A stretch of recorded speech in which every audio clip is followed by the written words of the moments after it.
I'll be Jordan Owens tonight, and we're live.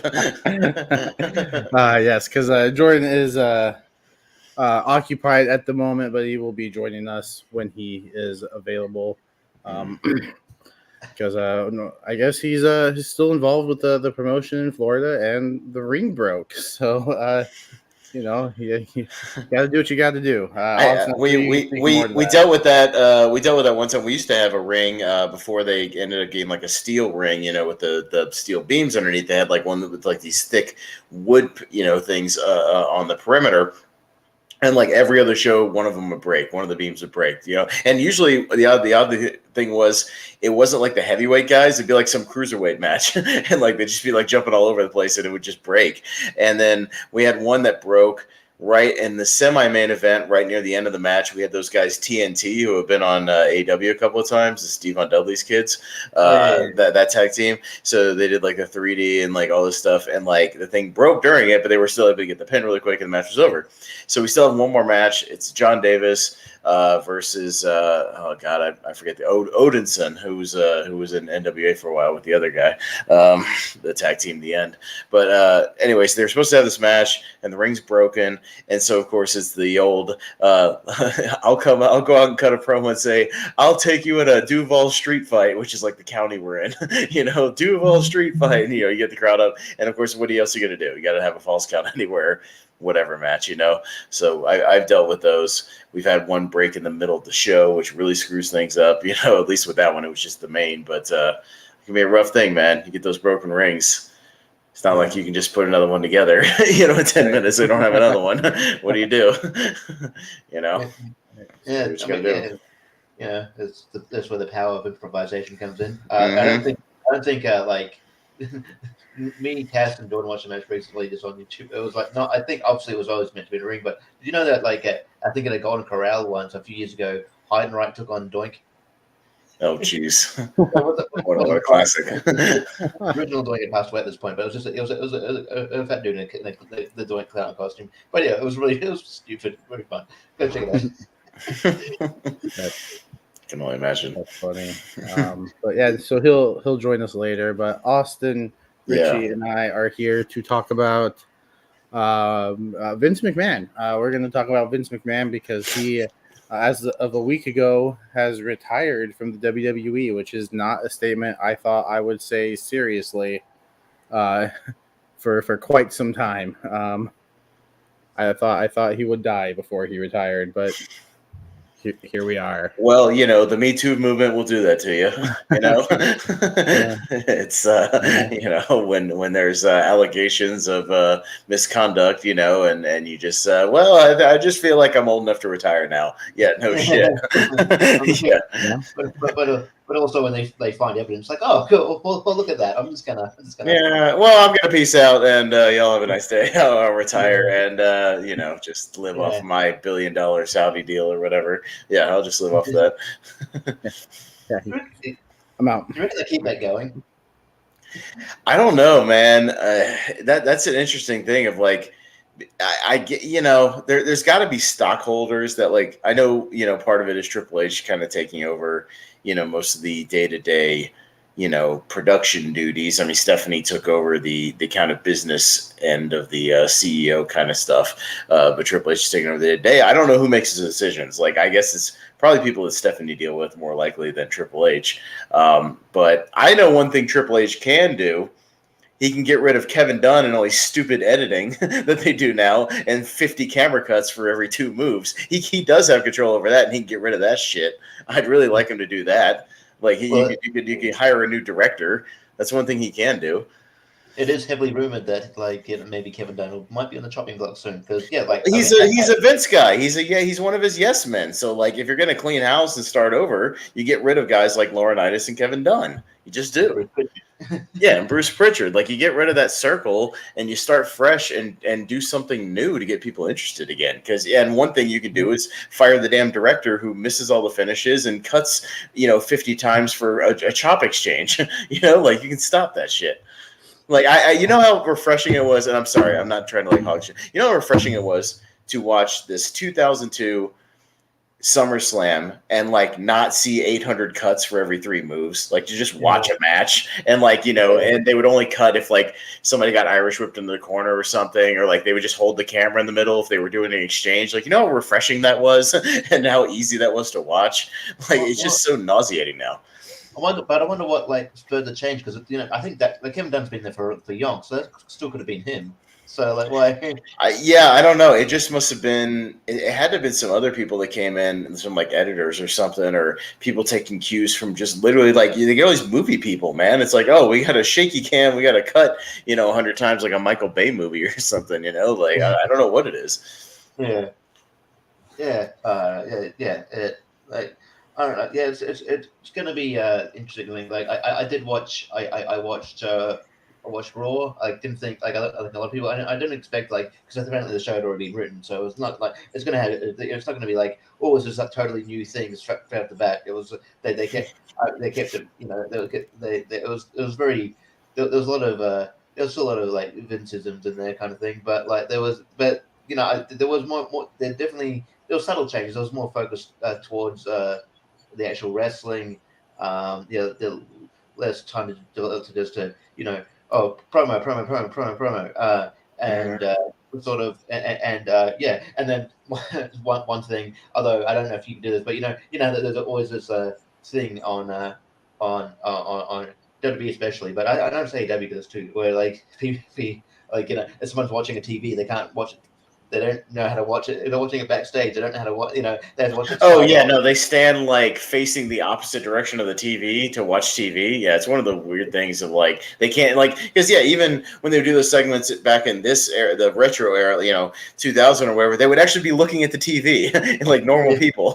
You know, like they wouldn't be standing next to the TV and looking straight ahead and kind of like glancing over at it. That's stupid. Like watch the damn TV.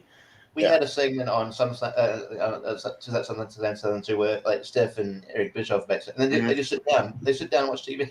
Yeah, I mean, they don't show the TV like right there. You can see it in like the corner, and it's not like, oh, we have to watch the matches, but like they're clearly at least sitting facing a television like normal human beings. You know what I mean? Like, yeah, they're weird shit like that they can get rid of.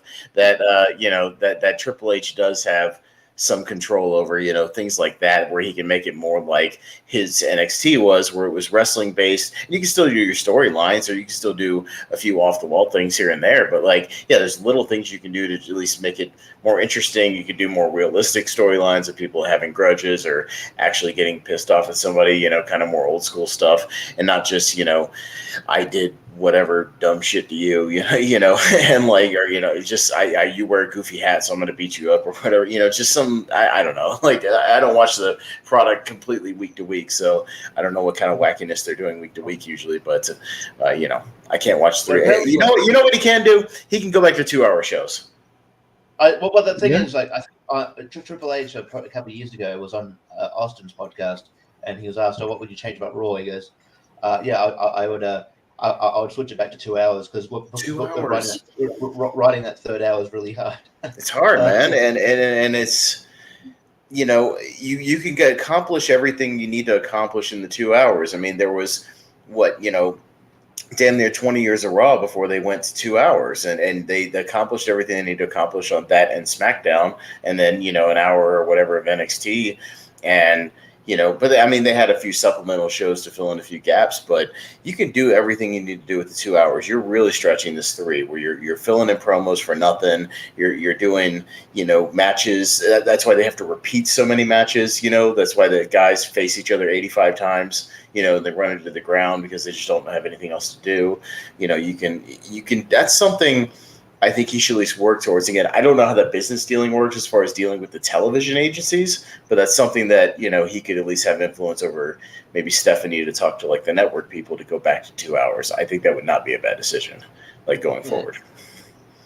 Yeah. No, I might watch it if it's only 2 hours. It'd be a lot easier to watch. Yeah. It's easy to watch. Yeah. And also, apparently, like with the whole rematches and all that stuff, it did come out that like Vince would just apparently just forget what feuds he's got on the docket.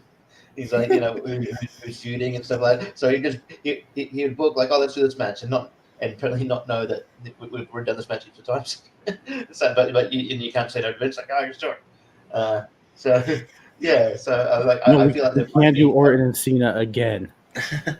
yeah, or yeah, I don't know. I mean, I think other promotions do stuff from that a little bit, but not as much as WWE, where it's like, yeah, that's like, okay, you run a feud into the ground. I'm saying, they are billing the SummerSlam match between Roman and Brock as the last meeting ever. We'll see if that happens.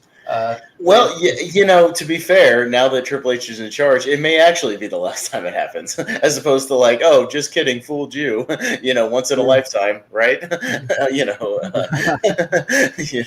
in a lifetime, part 2. Twice, yeah. I mean, I never really believe them when they're like the last meeting ever, whatever, because it's wrestling. You can always come up with something. Well, my clause said it was the last time we meet in a ring. We can do a graveyard match, whatever. So one of those things. It's one of those things.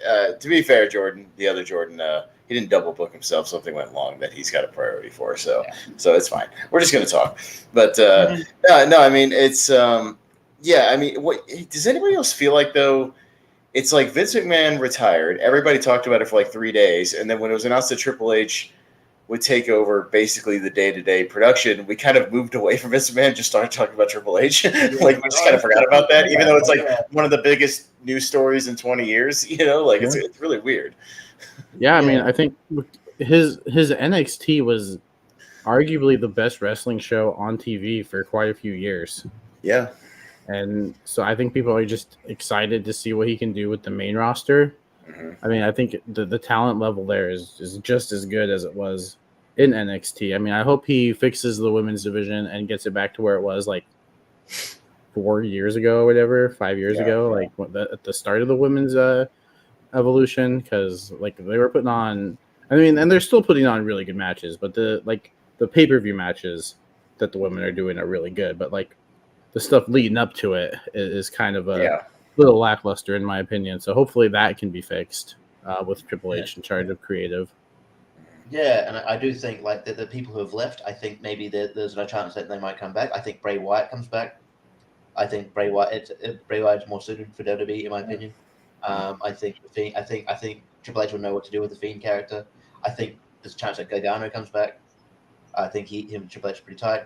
I don't know if he wanted to leave. There were people who felt that they had to leave, but they didn't want to leave. Like Adam Cole. Adam Cole signed at AEW for ages, but if Triple H came in soon, I don't think he leaves. So yeah, I think we will get people who brought back people who may like if he wasn't signed to. If it wasn't signed to AEW, I think that again. I think Triple H would reach out to Samoa Joe, because he reached out to him before. Samoa Joe got released before, and Triple H was like, "Oh, I don't agree with this. I'll bring you back into the fold." But obviously now he's signed to Ring of Honor and AEW, so it's kind of hard. But I do think there are people who are probably free agents who are big free agents who might come back. Or who would at least be open to coming back if they got reached out to. You know what I mean? Now that Vince is not involved anymore at all. Yeah, now that he's just gone.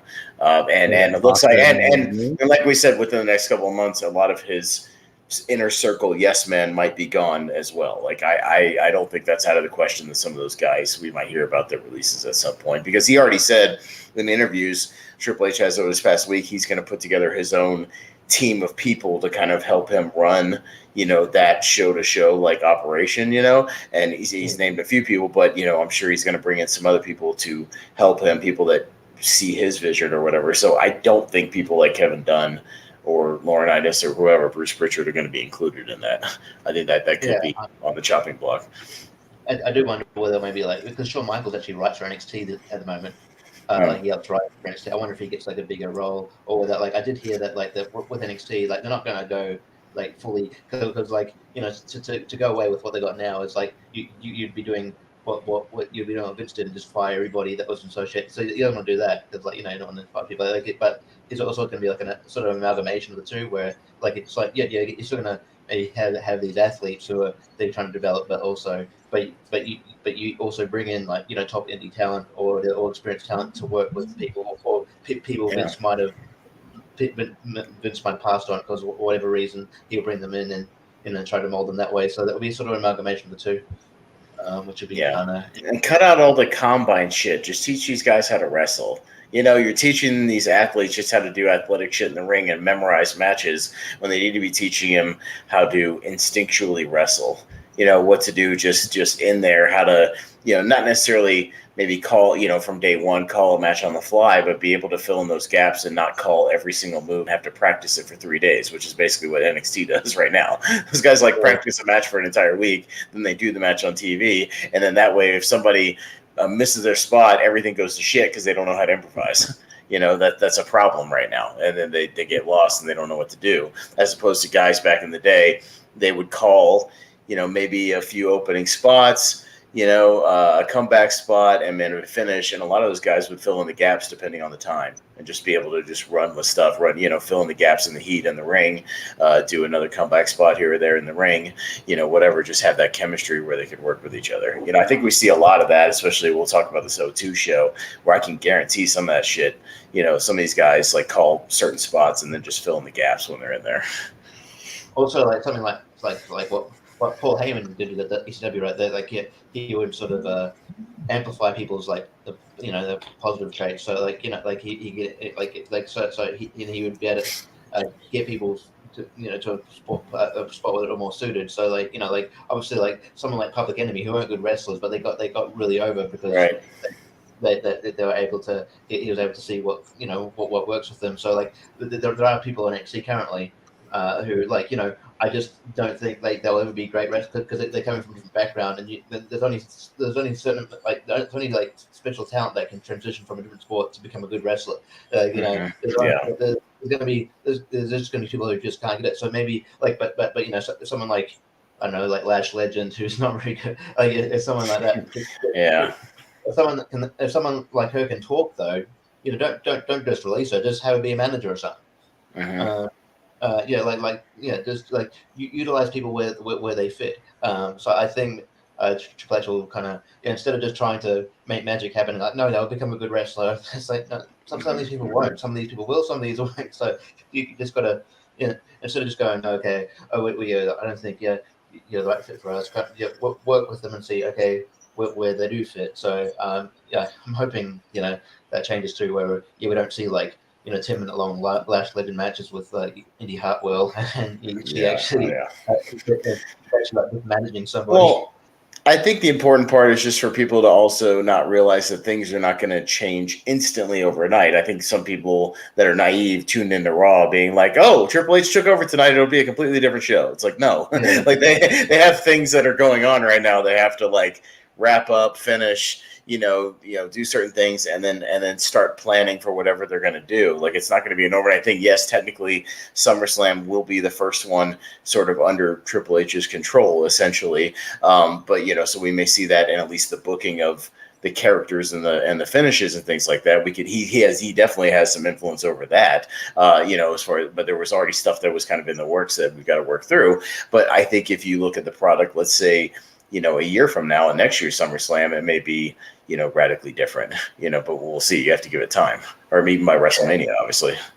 Yeah, like I said, like Raw this week wasn't dramatically different. So it was already written, mm-hmm. But I think, so I think, that's a change in itself where it's like, you hear reports of like Raw having to be rewritten like minutes for the show because Vince was one on the script.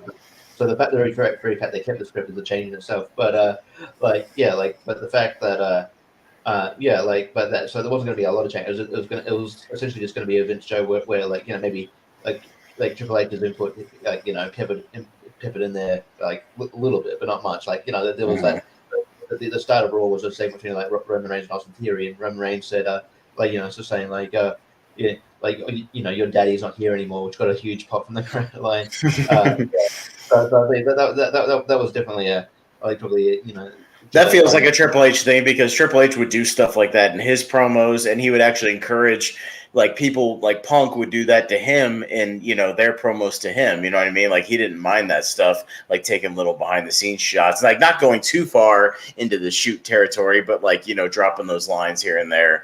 At least getting more real with the promos instead of just this over the top scripted silliness. Actually, the thing with the promos is it needs to be like a action reaction thing. You know, you need to be reacting to the person in real time, not just trying to remember your lines. Like that comes off as phony. Yeah. You know, like if you get pissed, Jim Cornette used to say, like, whether or not you agree with Jim Cornette or not, he used to say, listen to the guy, because he could throw in there something on the fly, and if you're not listening to what he's saying and you just move on to your next line, and the crowd notices that, you know, he goes, you know, you're not going to be for my title. By the way, your wife blew me last night, and then if the guy then goes, well, you're not going to take my title because yada yada. Wait a minute, the guy says something about your wife. You just moved right past it. You're a fucking idiot.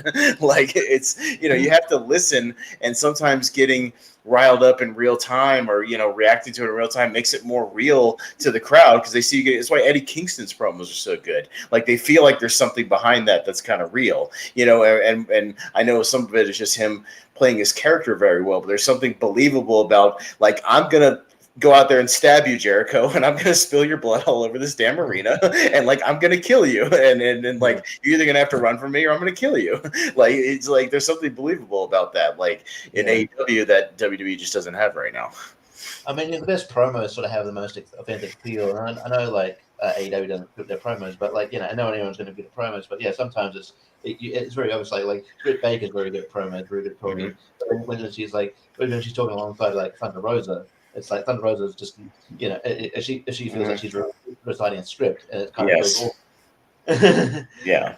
Well, Jericho's talked about how much more freedom he's had even in his promos in AEW, and how recently he's done promos where he didn't even know what he was going to say when he went out for his promo segment, and he just did a few on the fly, which, you know, he hadn't done in years, you know, ever since like some old highlight reel stuff he did, you know, back in, you know, the mid 2000s. And he said it's like both scary, but it's also exhilarating, because you just feed off the crowd and see what they're buying into, and you know what they're in the mood for that night. And sometimes you know your bullet points, what you want to try to hit, but you know, you just kind of roll with it and see what happens. And I think that's, again, something that's one of those changes that could be implemented over time, is giving guys, again, it's fine to give them bullet points, maybe like an outline, you know, make sure you hit this, you know, 1, 2, 3, 4, 5, but like fill in the gaps, you know, just be yourself, and, you know, make sure you hit these points, but, you know, use your personality and your character to kind of fill in those gaps, you know, and just roll with it and see what happens. And if it sucks, it sucks, but, you know, you work on it and you get better, you know, and you never know what'll come out. It's like a stand-up comedian,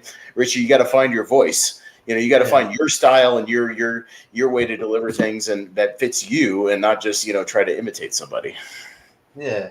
I think sometimes like it's like also like WWE land is sort of that they almost expect you to like overcome the bad delivery or bad writing of the promos to, you know, to compensate for it. Like, but not many talent has that. Like, you know, I think like someone like The Rock can, you know, if he's given a script, he can make it work, even if it's, you know, because he's one of the best in promos. I think John Cena has that ability too, but not everybody can do it. Yeah.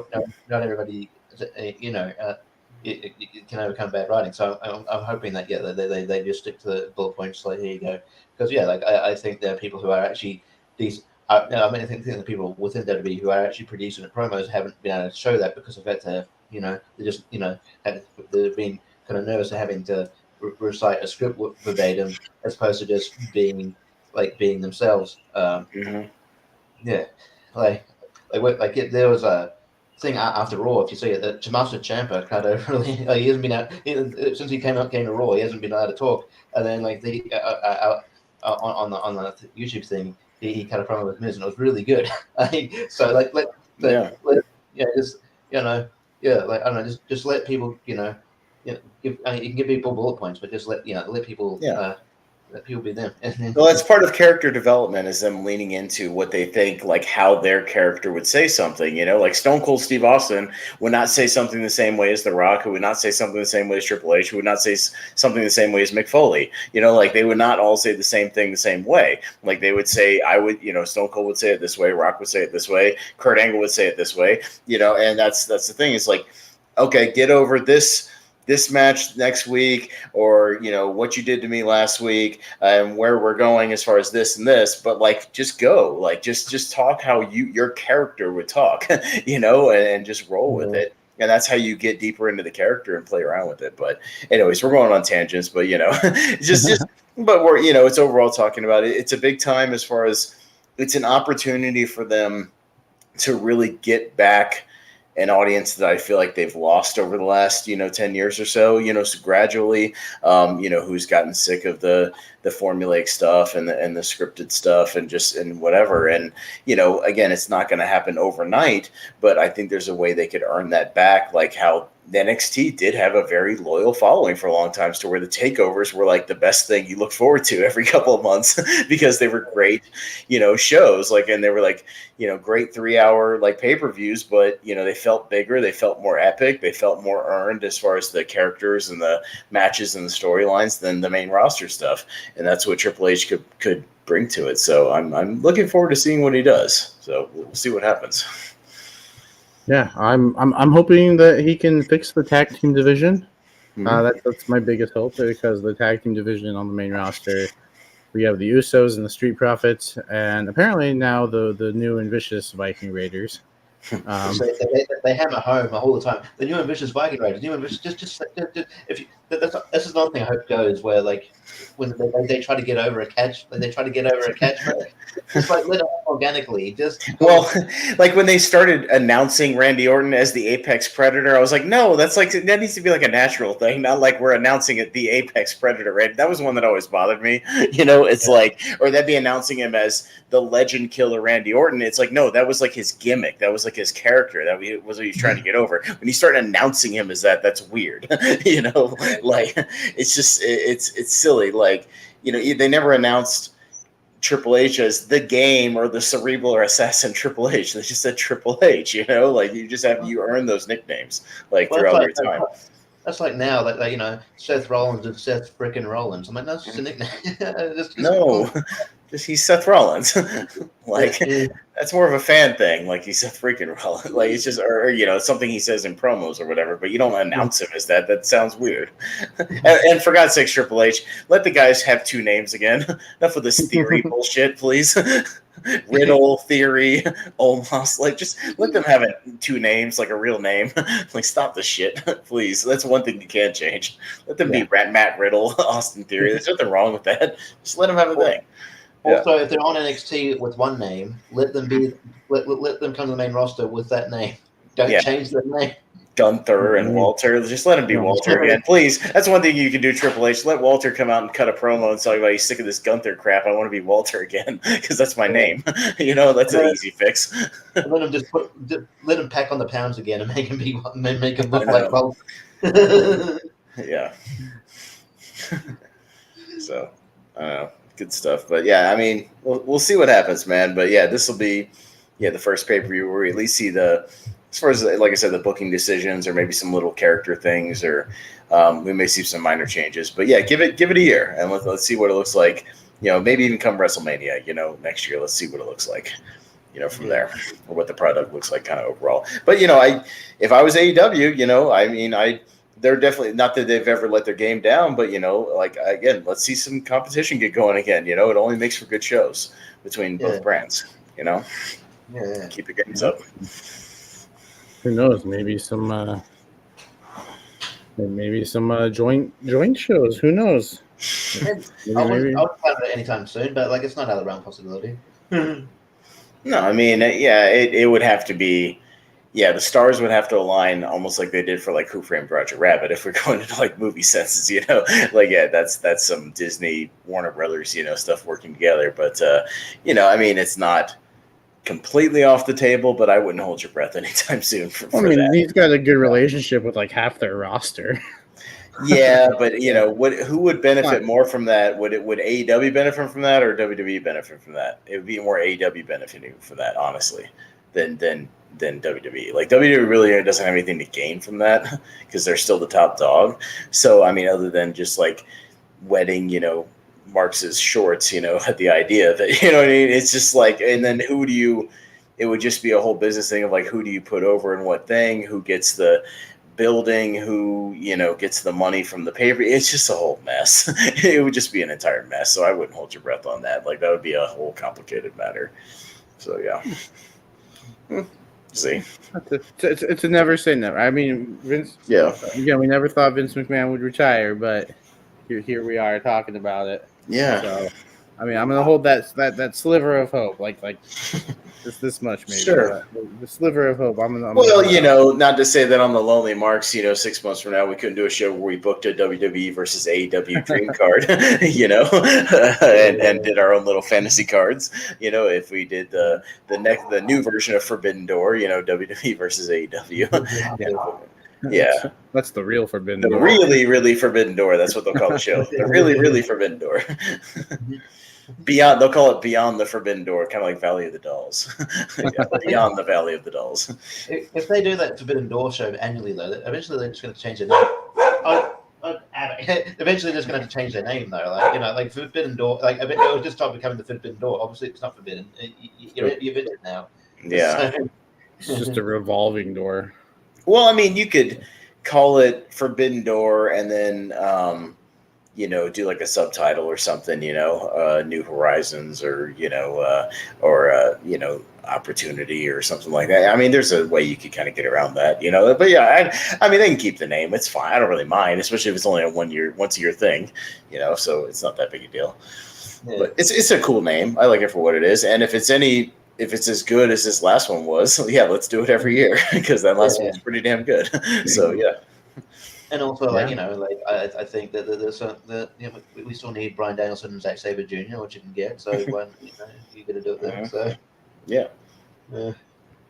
Speaking of Bryan Danielson, real quick, I did not expect him to lose his match when he came back against Daniel Garcia.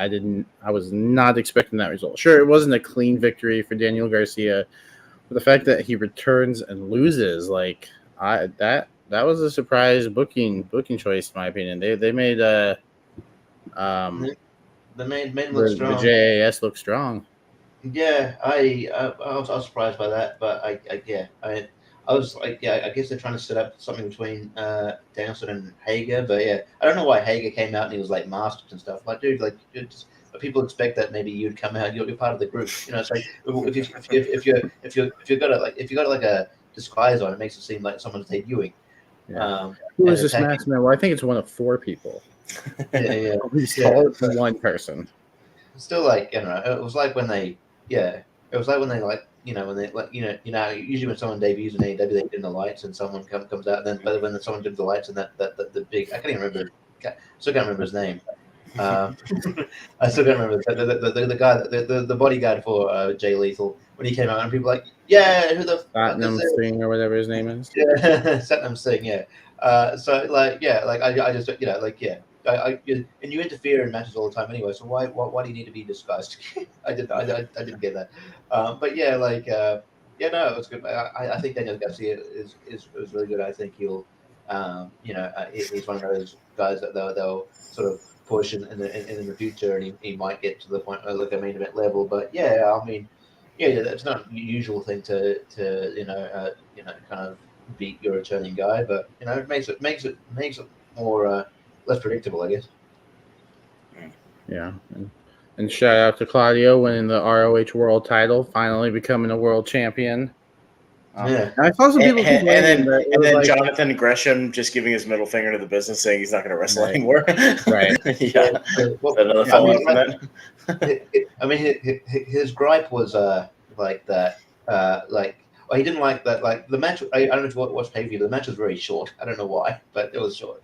So I think he was great with that. But yeah, and then the lack of communication or something. But no,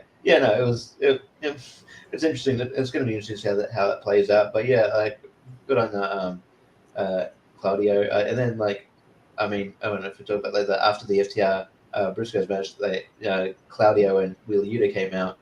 So I don't know if they're building up a tag team feud in the future between them. I'm sure there's other tag teams on the Ring of Honor roster they could probably go do before 2 people who've already got belts. But but which belts are they going after? They've got 3 of them. Oh yeah. Yeah. Well, yeah. I mean, ROH is. I don't know when they purchased them. My first thought was, what do you do with this promotion? Do you keep it around? Do you just fold it into a AEW thing, like a B show? Do you do you just try to keep it, like its own thing? But yeah, they're trying to keep it its own thing, but use AEW people to like keep it afloat. But it doesn't really have TV anymore. So like, what are we doing with it? It's very strange what they're doing. I'd almost say, I don't know, put it on hiatus for a little while till you kind of know what to do with it. But, I don't know how many people are involved, if you could do that or not. But it seems like it's kind of aimless. But, I definitely think now that they have that ring library, that archive footage, they need to do something with that on some kind of streaming service, because there's a lot of people that would pay to, there's 20 years of footage there, essentially. There's a lot of footage there. And you could definitely promote your current AEW roster with that footage. Hey, here's the best of Bryan Danielson in Ring of Honor. Here's Claudio in Ring of Honor. Here's Samoa Joe in Ring of Honor, CM Punk, you name it. All these guys that had stints in Ring of Honor, or long runs, and do something with that. Especially from a bit of like rematches down the line. If you want to do CM Punk and Samoa Joe before they hang it up, yeah. Or if you want to, or if you want to do something with Bryan Danielson and some of his feuds, or maybe just what you're thinking. Maybe I thought maybe it was because I don't know what he's doing these days, but if like Claudio's first defense was against like Chris Hero, that'd be kind of cool. Yeah, I know. I mean, he had stuff with Jay Lethal back in the day. He had little feuds with James Gibson, who I know that doesn't really have anything to do with AEW, but he's had matches with a lot of those guys that are in there right now. And I kind of almost wished he would have come back with this gimmick he did in Ring of Honor, which I really liked. He came out with the briefcase, came out the sledgehammer, hey, every time you do a spot, hey, like I went to Final Battle 2005 when he was doing in the middle of that gimmick, and actually he still had the briefcase when I roomed with him after a FIP show one time, and he still had that same briefcase. That thing was dented to shit. It started out as a briefcase like this big, and it was like this because all the dents in it, because obviously anytime you do a briefcase gimmick, it's going to get smashed over, 800 guys' head eventually. And, it's just, it was so dented. I was just like, look at that thing, dude. I think you need a new one. And he's like, yeah, I've had this one for a little while. I just carry it around. And yes, one of those things. But I don't know. I'm happy he's still in great shape and doing his thing, and at least getting some acknowledgement as some kind of world champion, because he always had those almost scenarios where he kind of was almost there and not quite there, and we've seen guys like that in the past who kind of almost made it. If you remember Kofi Kingston's run in like 2011 or 2012, and then the Randy Orton thing happened, and he was like, we're this close, and then it just didn't happen. If you remember that. Like those types of guys. They redid it in 2019, and then it's like, oh, cool. But the problem with that's what maybe going back to the Vince thing is that, like, I hope like when people when they push someone like that, they keep that they at least but they at least but they at least try until they give up. You know what I mean? And at least they kind of go, oh, what? And it's not working, because like I felt bad Kofi, because Kofi had a really good title run, and then he lost to Brock in 8 seconds, and then he was back being a bigger tag team guy. It's like it annoyed me that like the Kofi the character never really cared that he lost the belt. Yeah, we just moved on. Oh, well, I lost the belt. Well, I guess I just give up and go back to the New Day. I don't try to get a rematch. I don't try to train harder, look at some footage, see what I did wrong. No, just if at first you don't succeed, quit. I mean, that's it's the best advice according to Kofi. But Claudio is one of those guys, who's always been right on that upper mid card, and just never quite got that hump. Maybe a main event here or there, but never quite got there. So I'm happy to see he's being treated like a big deal, at least in AEW, right now. So that's good. I don't know. I don't see him main eventing the show right now, but I could see at some point in the next year or so him main eventing a world title match or something against some of Moxley or something. Eventually do like a Blackpool versus Blackpool thing. You could always do that. So I'm sure somewhere down the line, probably not anytime soon because they're not a new thing. I'm sure sometime down the line you might even get a fatal 4-way between Moxley, Danielson, Wheeler, and just Claudio. The battle of the Combat Club. Yeah, just a combat throwdown. Yeah. Mm-hmm. Right on time. Yeah, we haven't even started yet. All right, and he's gone. And he's gone. Right, just came to check in. We'll get started with these anyway. Our fantasy SummerSlam cards. We're going to do this a little bit differently this time because we do have a lot to talk about instead of doing a sort of round table style, like we each go through our opening match and then our second match. So we're gonna run down our card, kind of say why we picked the matches we picked, and we'll do one card at a time because we've got this. We still have to review SummerSlam 02 and then predict this year's event. So What did you guys do for 40 minutes? We talked about McMahon and Triple H taking over creative and things we'd like to see change over time and people we'd like to see. Why don't you do the recap? Thing I don't care about. We care about that. I know, the thing I don't care about. Well, that's on you. I care about it. That's on you. I told you to start with. I know you cared about it. You could have done it without me. Well, if you were on time, you could have had a say in how the show goes. Oh, I told you off air. Well, sorry people have lives. Sorry, the ring broke. I don't think you are. But yeah, no. So the rules for this are the same as they were for WrestleMania and Backlash. One wrestler per match. You can only use them one time. You can only use a title once. You can only use a show once. Your opening match had to be an opening match, and your main event match had to be a main event. Jordan, the people want to hear from you now that you're here. So why don't you go first with your card? Sure. Do me a favor, Jacob. You have graphics, don't you? Pull up those graphics, baby, because I'm the only one here that got prepared. There they are. That's right. It's the Dream SummerSlam brought to you by me, JPO, Jordan Pierce Owens. Let's get going on the. Actually, give me a second. Let me pull up some facts here real quick. Oh, you get SummerSlam facts like Michael Cole or Matt. No, I just want to make sure I have the years and everything right. or I don't have much specifics. Or the teacher, what's his name? So I don't know about you guys, but I love me a SummerSlam kickoff, buy-in, pre-show, free-for-all. So starting with that, damn it, graphics work. Hold on. I don't have a kickoff show. Me neither. I don't have So I'm sorry, you guys are in full boogers really thinking your cards through because I gotta have a kickoff. So no, we're gonna go the AEW route and just show pull the match promo videos for an hour. Alrighty, so this is the worst graphic because there is no graphic for some of these free shows. We're going to start off with 1998. We got Gangrel versus Dustin Runnels. That's right, Dustin Runnels. This is when he didn't want to be Goldust anymore for a little bit. So that would be a good, fun opener here on my pre-show. Going into a Cruiserweight title match. That's a very tiny image. You're a tiny image. Burn. Whoa. Boom, you got me. We'll talk about his image. Mm-hmm. Oh, my God. You got a great image. I'm not doing graphics. Fuck it.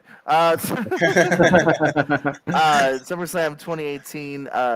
Cedric Alexander taking on Drew Gulak. I decided to put up next here. Two very good cruiserweights, underrated in general match here. After that, 2010, Evan Bourne versus Zack Ryder is what will be up next. God damn it! I saved all those graphics for no reason.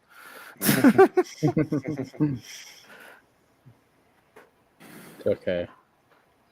Fuck you. Up next, 2004. Six actually started off with a 6-man tag actually to kick things off. 2004. All the Dudleys, Bubba, Devon, and Spike taking on the trio of Rey Mysterio, Billy Kidman, and Paul London. Is what we went up with. After that, we got for the hardcore title. From 2001, Rob Van Dam versus Jeff Hardy. It's almost like in a way a ladder match too. They had a lot of fun in this one here.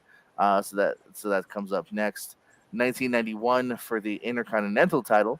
I had Bret Hart taking on Mr. Perfect. Two of the best there is. So why not do that? Up next, 1995. Here's a banger. Barry Horowitz taking on Skip.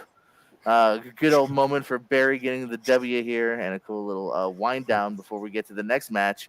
That's right. I'm pulling kind of a Ring of Honor by having my world title matches next from 2003. Kurt Angle taking on Brock Lesnar for the championship. These two can't have a bad match if they tried. Up next, the show that you guys are going to talk about from 2002. My boy Shawn Michaels' return, taking on Triple H. Unsanctioned match. Unsanctioned with all the cameras rolling in and their crew and staff, and they're going to sell it later. 2007, we do have another world title on the line, but it's the ECW world title as CM Punk battles John Morrison. And then we go to 2015. It's an interesting tag team title match here. It's the New Day against Primetime Players, Los Matadores, and Lucha Dragons. Is my tag team title match of the night here. And then go to 2016, which is the most recent match on my card for the Women's Championship, Charlotte and Sasha Banks. Two of the best going today, so that made sense to me. And my main event is in the Hell in a Cell, good old Undertaker versus Edge to cap things off. Your crowd's going to be exhausted with 19 matches on the damn card. That's not true. That's 13. 3 of them were pre-show. You actually get your money's worth in my show, unlike these guys that don't want to give you a pre-show. So. You get your money's worth in mine. It's just not 19 matches long. You really get your money's worth. No, you're bad at math, Pez, because that's 13, not 19. You also get your money's worth from mine because Flo Rida is performing on the pre-show. Actually, you get people wanting their money back, so. Yeah, like you kind of shot yourself in the foot there, Jacob. No, Flo Rida is kicking things off, and then we're going to bring it home at the end of the pre-show with Limp Bizkit. Oh man, I would. That's okay, great. So every fan knows to come at least a half an hour late. So. Yeah, let's stay home. Actually, I would look at this. I would look at that. I'd come because they would miss a banger of an opening match. No, they got to skip the pre-show of yours. Is what I'm saying. Yeah, nobody will watch half an hour late, and you're gonna get to your seats late, and you're gonna miss a banger of an opening match. It's not which, so I'll just go into that banger of an opening match, and I'm going to 1995 actually. We're kicking things off with Hakushi going up against the 1-2-3 Kid. I think this is a wonderful showcase of Hakushi. I enjoyed this match. It was a nice way to kick off. It was an easy 10 minutes. Following that, we're going to go to 2019, and we have Charlotte Flair taking on Trish Stratus in an excellent women's match. The only women's match on the card.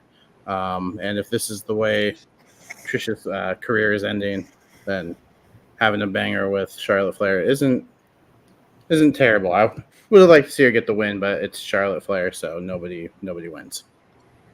After that, we're going to 1999 and Test taking on Shane McMahon in a Greenwich street fight.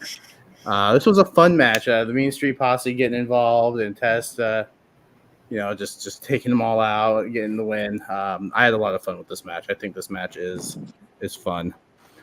And then for match, what was that? It was a for her honor match. It was the fighting with Stephanie. I remember that. Yeah. If Tess had lost, sorry, Stephanie, which didn't matter anyway because I don't think it worked out between those two. I might be wrong. But hey guys, remember when Stephanie was drugged and got married to Triple H and then just went with it?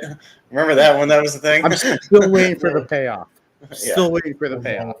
Although I'll say this. If you ever go and like I followed Brian and Vinny's stuff when they were going through the Retro Raws, they at least every time Test and Stephanie would have a segment together, Test would at least get a jab in and acknowledge that they had a past. So I at least appreciated that. Even in like 2001, when they were like in the Alliance, they'd just be like, "Oh, you know about that, Stephanie? Wouldn't you?" Like he always had this like this sneer on his face. Like they would at least acknowledge that, which I appreciated. that was weird. Yeah. Yeah, and then match number 4, we're going to 2016. We're going to crown the first ever Universal Champion when Finn Balor takes on Finn Balor taking on Seth Rollins. You sound like Brian Nussbaum. And shut your mouth. And if I could change parts of the match, Finn Balor wouldn't get injured and would go on a lengthy title run, but unfortunately we can't do that. We can rewrite history on the show. Sure. And then we'll go to match 5, and we're going to go to 1998. We're going to have Ken Shamrock taking on Owen Hart in a Lion's Den match. So we're gonna leave the main arena and go to another arena where they sold more tickets for fans to watch one match while they watch the rest of the card on the big screen.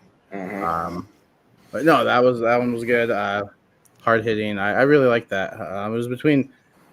This was a hard card to come up with because there were like at least one other Shane McMahon match I thought about. I don't know if Richie or Austin will pick it, so I'll wait. But I know what like, there's there's a lot I to pick considered from it. here. Yeah. Number 6, or we're gonna go to the tag team championships. We're gonna go to 2000, and that's the first TLC.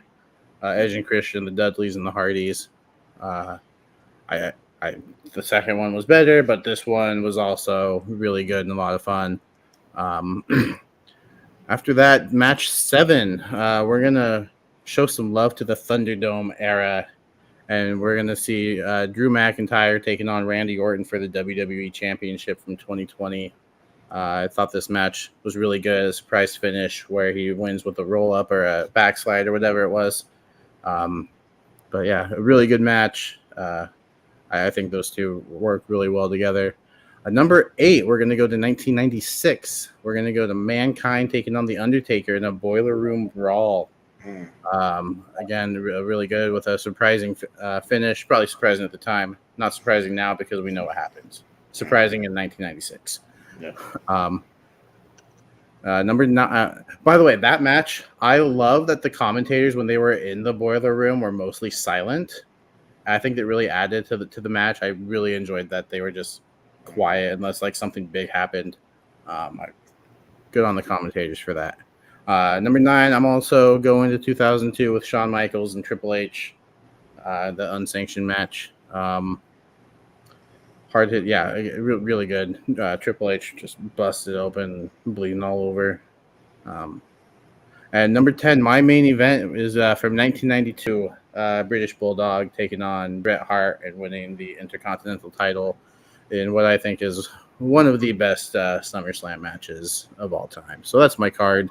Yeah, a lot of long matches, but we start off a little with some of the shorter matches and we build up to it, and then like these final 3 matches, like strap in, get your popcorn because you're in for a heck of a show.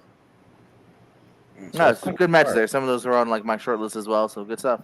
Yeah. All right. Richie, we'll just go in a circle. So we'll go to Richie. All right. Square. Sorry. Yeah. Apology off the bat. I can't remember all these years, but I do know they're all from different SummerSlam pay-per-views, which is good. So opening match is the opening match of SummerSlam 2002, which we'll talk about. Rey Mysterio versus Kurt Angle. This match is a banger. This match rules. Yeah, we'll it talk is. about it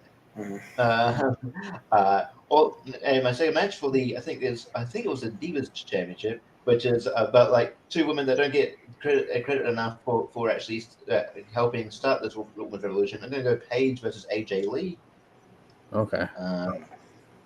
We're gonna go with Maurice versus Kelly. I picked what's her name? Candice Michelle versus Kelly. The ECW dude. No. Oh, you could have had Bertha Faye on your cards, yo.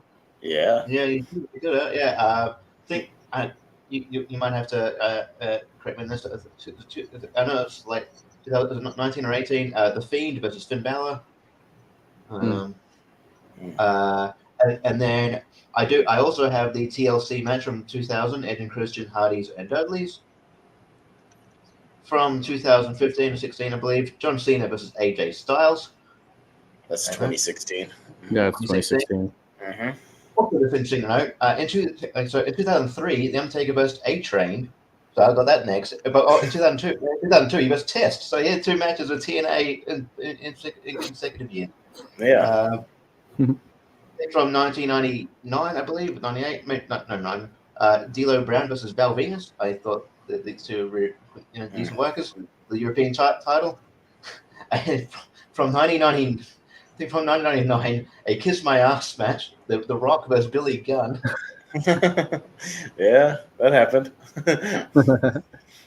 And for the World Heavyweight title, this was my second last match. For the World Heavyweight title from 2011, Randy Orton versus Christian. That was a good match.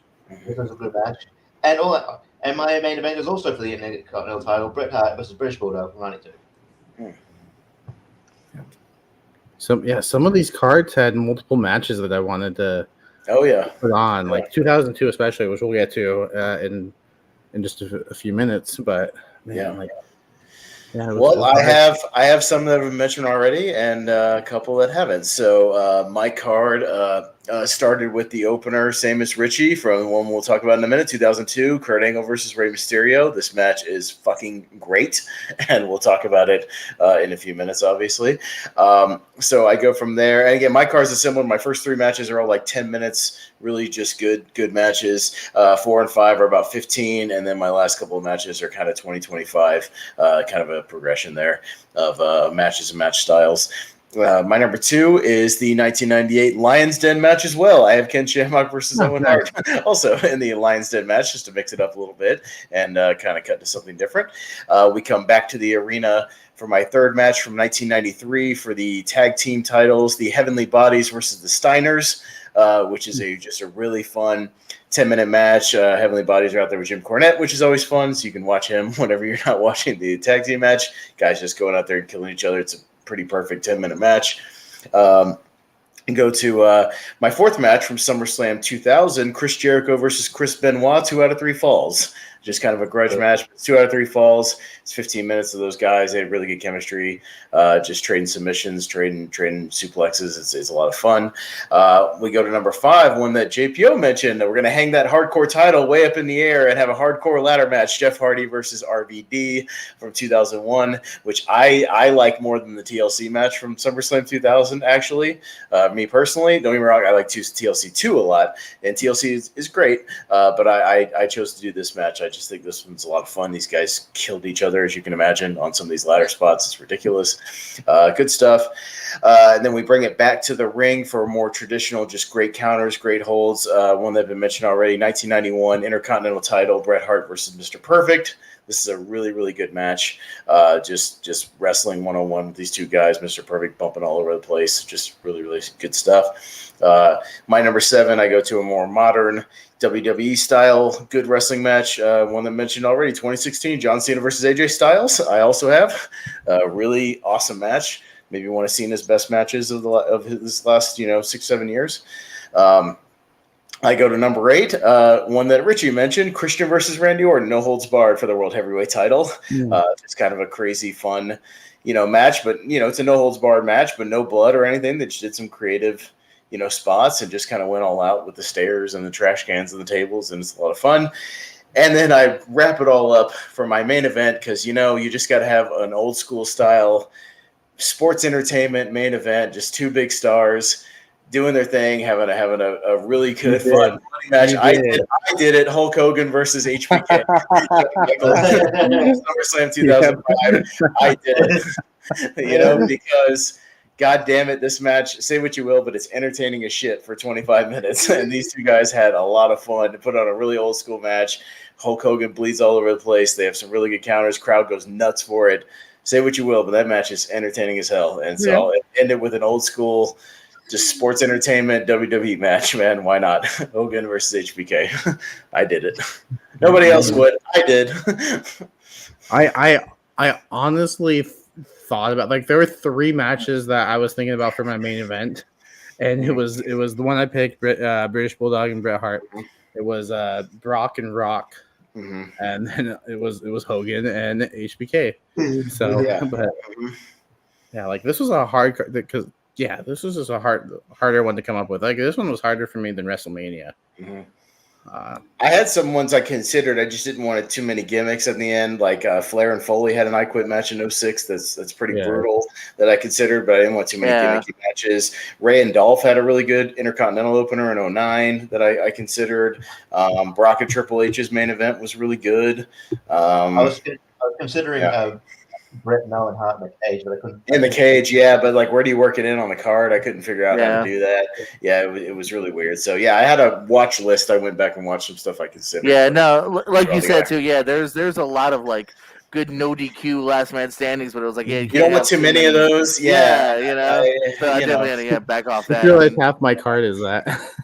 No, I mean, I try to balance it out. I got a ladder match, I've got a no holds bar match, but a bloodless no holds bar match, and then my main event is a sports entertainment match, a straight match that gets bloody, but it's a regular match. So like, it's weird. Yeah. Like, so I try to have that balance of like a little bit something different. So I noticed something that you didn't pick up. I fucked up.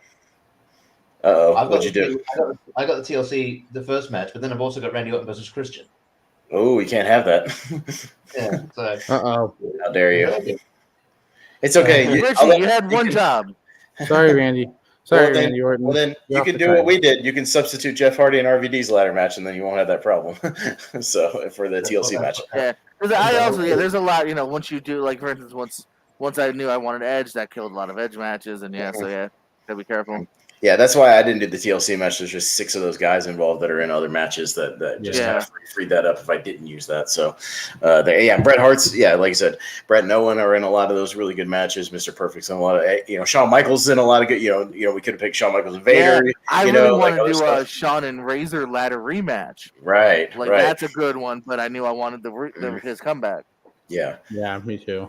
It was tough. Mm-hmm. I fixed it. There was no such thing. I never said the TLC match. I meant Jeff Hardy versus RVD. Yeah, 2000. Oh yeah, it's so easy to get the two confused. I know they're both ladder matches, so I understand. They both have Jeff Hardy just doing swantons off a ladder, so I mean it's easy to get confused. That's fine. Yeah, I mean I thought in that match too, like Bubba. I'm so glad Bubba Ray didn't like mess up his knee when he took that fall from the ladder and like his leg was in the ladder still. Oh god, yeah. Well, and there's the other scary one where Matt does the straight backwards bump, like when they lift and he straight goes backward. Oh my god! If you had positioned that any wrong, or if he had gone too far, he would have hit the barricade. Like you got to hit that perfectly, man. Like that's a scary bump, really scary bump. Yeah. Yeah. All right. Let's move on to Jordan's favorite part. The retro review. Summerslam 2002. The recap of this one. This is a great show. Like top to bottom, start to finish. All the matches are great. Some of the segments that we'll get to, they happen, but for the most part, this is a great show. I did not watch Sunday Night Heat. I don't know if it's even available, but Spike Dudley defeated Steven Richards. What? What was that? Is this recap? Oh, okay. I think you're being Maven.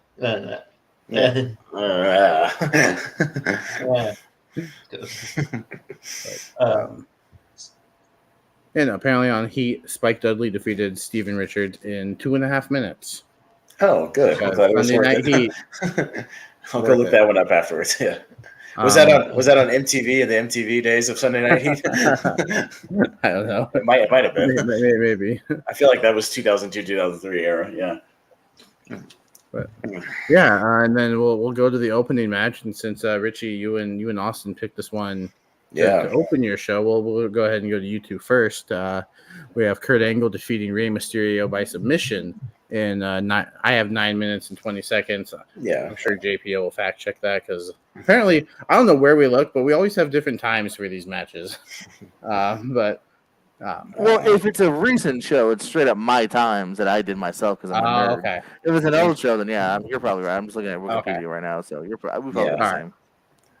So 9 minutes and 20 seconds, and they fit a lot into that 9 minutes and 20 seconds. So Richie, why don't you go ahead and start us off with this match and kind of tell us why you picked it for your opener as well.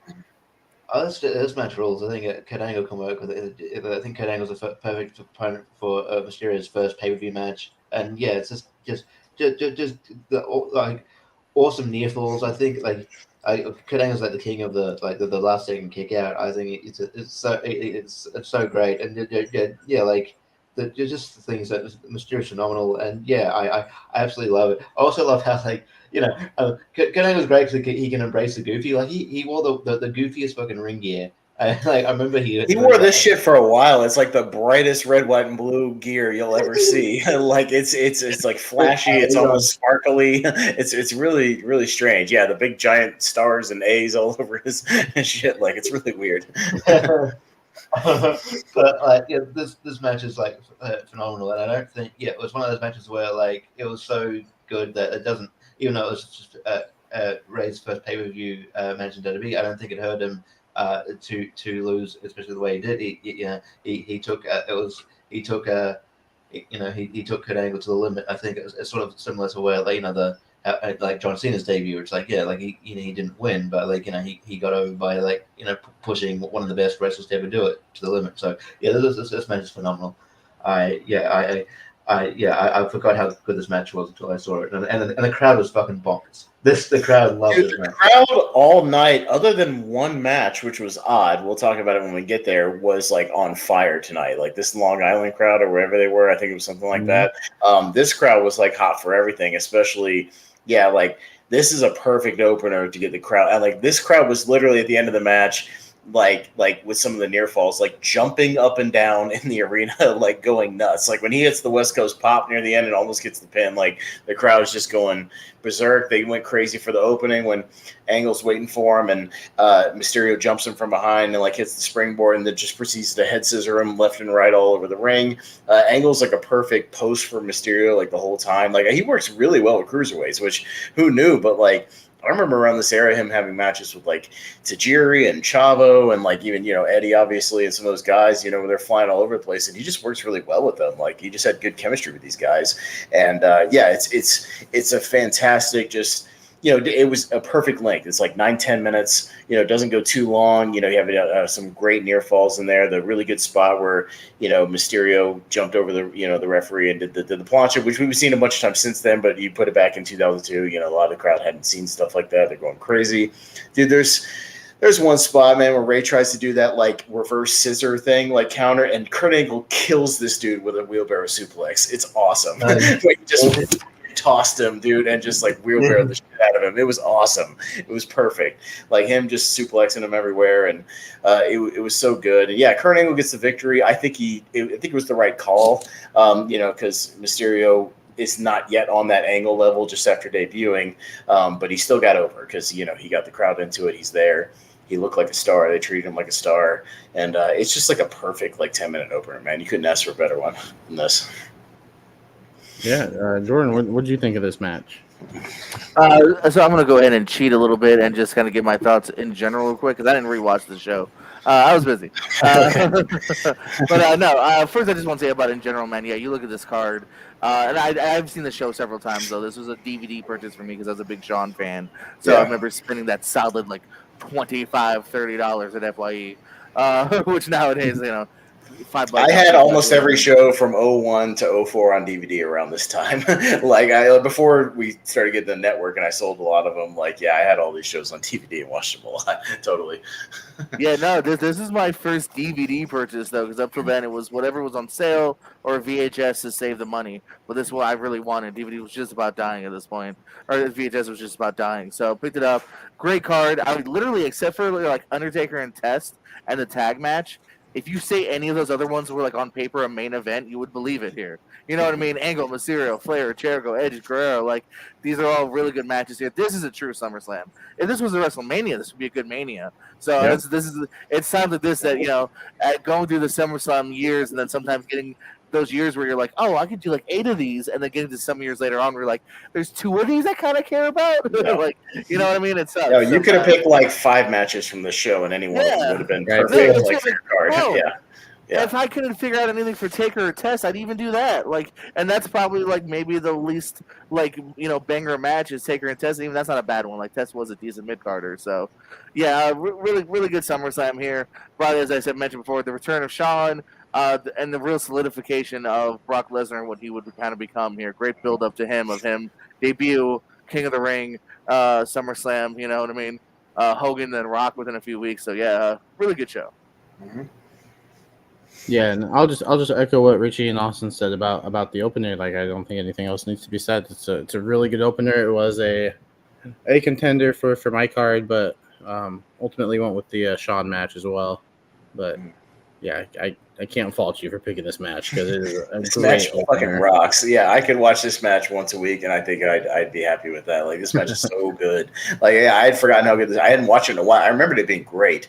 And when I was looking over, sometimes when we're doing these cards, I'll look over some reviews of all the Summerslams and like make some notes. Be like, oh, that seems like a good one. I'll go back and watch that. I'll go back and watch that. And I definitely am glad I went back and watched this because, like, I mean, we were gonna watch it anyways for the retro thing, but like watching it for this, I was like, God damn, dude, this is like how you do an opener, man. Like right here. Like nothing super, and everything's like super safe and super good, good. Like nobody's going nuts. Like it's just a really, really good match. Like go. I can't recommend this enough. Like I can't obviously recommend the whole show. This whole show is great. But yeah, go check it out. Yeah, and another just really good, solid match is the match that follows. Ric Flair taking on Chris Jericho and winning by submission in just under 10.5 minutes. Another one that like they went out and did their thing. I think Chris Jericho looked really good here, and Ric Flair tapped. Darn it! Like the only that's the only thing about the match that like I was like, I'm not sure how I feel about that. Like Ric Flair taps, he gets off the ropes, and then all of a sudden, like he puts Jericho in a submission, and then Jericho taps. Like it just felt like a rushed finish, but everything leading up to that was great. Man, can Ric Flair chop? Like his chops, like. Dude, that was his entire offense this match. Everything he did was chops in this match. I don't think he hit a single move. Everything he did was just chop, chop, chop, chop, counter into a chop, corner chop, reversal into a chop. Like everything he did was chops. More of that this Sunday on pay-per-view. Right? Yes. Well, I was going to mention that too. You run down this card, and like it's interesting to look at like who's still wrestling. And like who isn't? Like Kurt Angle's not wrestling, but Rey Mysterio, Chris Jericho, and Flair are all still wrestling. You know what I mean? Like Edge is still wrestling. Dustin Rhodes is still wrestling. Brock Lesnar still wrestling. Booker T just wrestled again for his promotion in Texas like a little while ago. RVD is still wrestling. Taker from just a year or two ago was still wrestling. You know what I mean? Like, and the people who aren't like Triple H who use with flexibility, it's just because he can't because of a diagnosis. But like, it's just weird. Like a lot of these guys are still working, and some of them looked old here, and it's like some of these guys are still working. It's just nuts. Flair's 53 here, and he's still he's turning 73 and about to work his supposedly last match. We'll see. But yeah. I know it's hard to kind of predict, but I imagine if Test and Benoit hadn't passed away, they'd still be wrestling. I don't know. Yeah, maybe. Yeah. It's actually I just looked. It's actually legitimately split. It's 10 active, 10 inactive wrestlers on this card. Yeah, and that includes the pre-show. Mm-hmm. So what did you guys think of the Ric Flair Chris Jericho match? It's every Ric Flair match you've ever seen. Like I said, every bit of his offense is just him chopping the hell out of Jericho, but it works. I mean, that's like I don't mind that because he's being safe. It's just him doing what he does, strutting around the ring, hitting some chops. Jericho putting a little heat on him, but putting him a very basic submissions. It's a super simple like heel versus face match. We should mention this was Jericho's King of the World phase. So it was like post Universal Champion. He has like the hair tied back. He's got the long chin beard, going. And also very briefly, like I got rid of it within a couple of weeks. He had that song by Saliva. He came out to the King of My World. Yeah, that's a really bad song. I'm glad he got rid of that. Just to make another one. But yeah, it's a super simple match. You can tell Jericho was just given Flair, but they were being safe. But I'm perfectly fine with that. With Flair just doing it because he had the crowd still in the palm of his hands every time he did anything. But I like them trading the submissions. Jericho putting the figure four on Flair putting the walls, point on Jericho. Like that was fun. And yeah, really, really basic. Jericho gets the win, which is fine because Flair doesn't really need the win at this point, and it's pre-evolution, so he would be kind of transitioning pretty soon anyways to evolution, so being more of a managerial, still wrestling a little bit, but still being more of a managerial guy. And it was just a good follow-up. You didn't need all these guys flying around the ring. Let's just have a character-based match, and I was fine with that. Yeah, Richie, what do you think? I think in like May of that year, he had turned heel, but by August he was babyface because he was he turned heel because of Austin, but then Austin walked away. So I guess they just went, "Oh, you're babyface again. We'll transition you back to a babyface for a bit." So yeah, it was kind of interesting to see that dynamic where it's like he's only a heel for a few months. But yeah, I know it was a good match. I also like there's a kind of a cool thing where like there was a spot where Jericho went to the top rope and Ric Flair dumped him off. I was like, oh, okay, that's kind of cool. Yeah, it was very a nod to the Ric Flair thing. Yeah, it was cool. I do like the the juxtaposition between how people perceive Fozzy now versus back then. Like there was loud Fozzy sucks chants going. Well, and they showed something from like where they did a concert on Raw, and like Ric Flair interrupts it and just like dumps all their equipment, and like they showed like a video of that before the match, and I was like, yeah, I guess Fozzy was not very popular. Hey, another thing, Fozzy's still around 20 years later. You know what I mean? Man, that Flair was a real Judas. Am I right? Yeah. Thanks for chiming in. But yeah, it was sort of a basic match. I was, I forgot that Ric Flair won this match because I know they have their feud extends for a couple months. But but it's it's a good solid match. You get both on the card here, and it's not great, but it's not it's a perfectly fine match. By the way, if it had had a different finish, I would have considered putting the 2003 Elimination Chamber as my main event, by the way. Does anybody remember the finish to that? The horrible finish? Where Goldberg goes for the spear and Triple H hits him with a sledgehammer, just gets the cheap 2003 I have to win every match victory, and where everybody was getting pissed at Triple H, like killing everybody's momentum and gimmicks. Yeah, if Goldberg had actually won that match, because it's actually really fun when he's killing guys in that match, I almost considered that match. And I forgot the finish, and I was like, oh yeah, that was a bad finish. I'm not going to pick that match. Kill the momentum of the show and end on a horrible note. Yeah. So I think that's also the first time Goldberg got pinned in WWE. It's like, really? Yeah. Right after he debuts at Backlash, and Triple H immediately has to kill him like every other WCW person, within 2 months, and totally kill his momentum. Yeah, just horrible. Really bad. Yeah. We followed this matchup with an excellent contest between Edge and Eddie Guerrero. Back in those days, I don't think Edge and Eddie Guerrero could have a bad match with each other. Like they worked really well together, and it was apparent here. Edge getting the victory in just under 12 minutes, clocking in at 11:47, which is a good length for those guys at this stage in their career. I think both kind of upper mid card guys. Edge, the previous King of the Ring winner. Brock obviously being the current King of the Ring winner in 2002. But no, this was another solid contest. I love when Eddie works as a heel. I think he puts on fantastic matches as a heel. Edge getting the victory with the spear. Solid work from both guys here. Absolutely. Really enjoyed this match. So again, you could look at any match on this card and like, oh, I'm gonna go rewatch that, and you'd enjoy it. Like this was a really strong card, and the fact that this was in the middle of the card, but it's still pretty memorable. Like WWE did their thing with the show. So what do you guys think of Edge and Eddie Guerrero?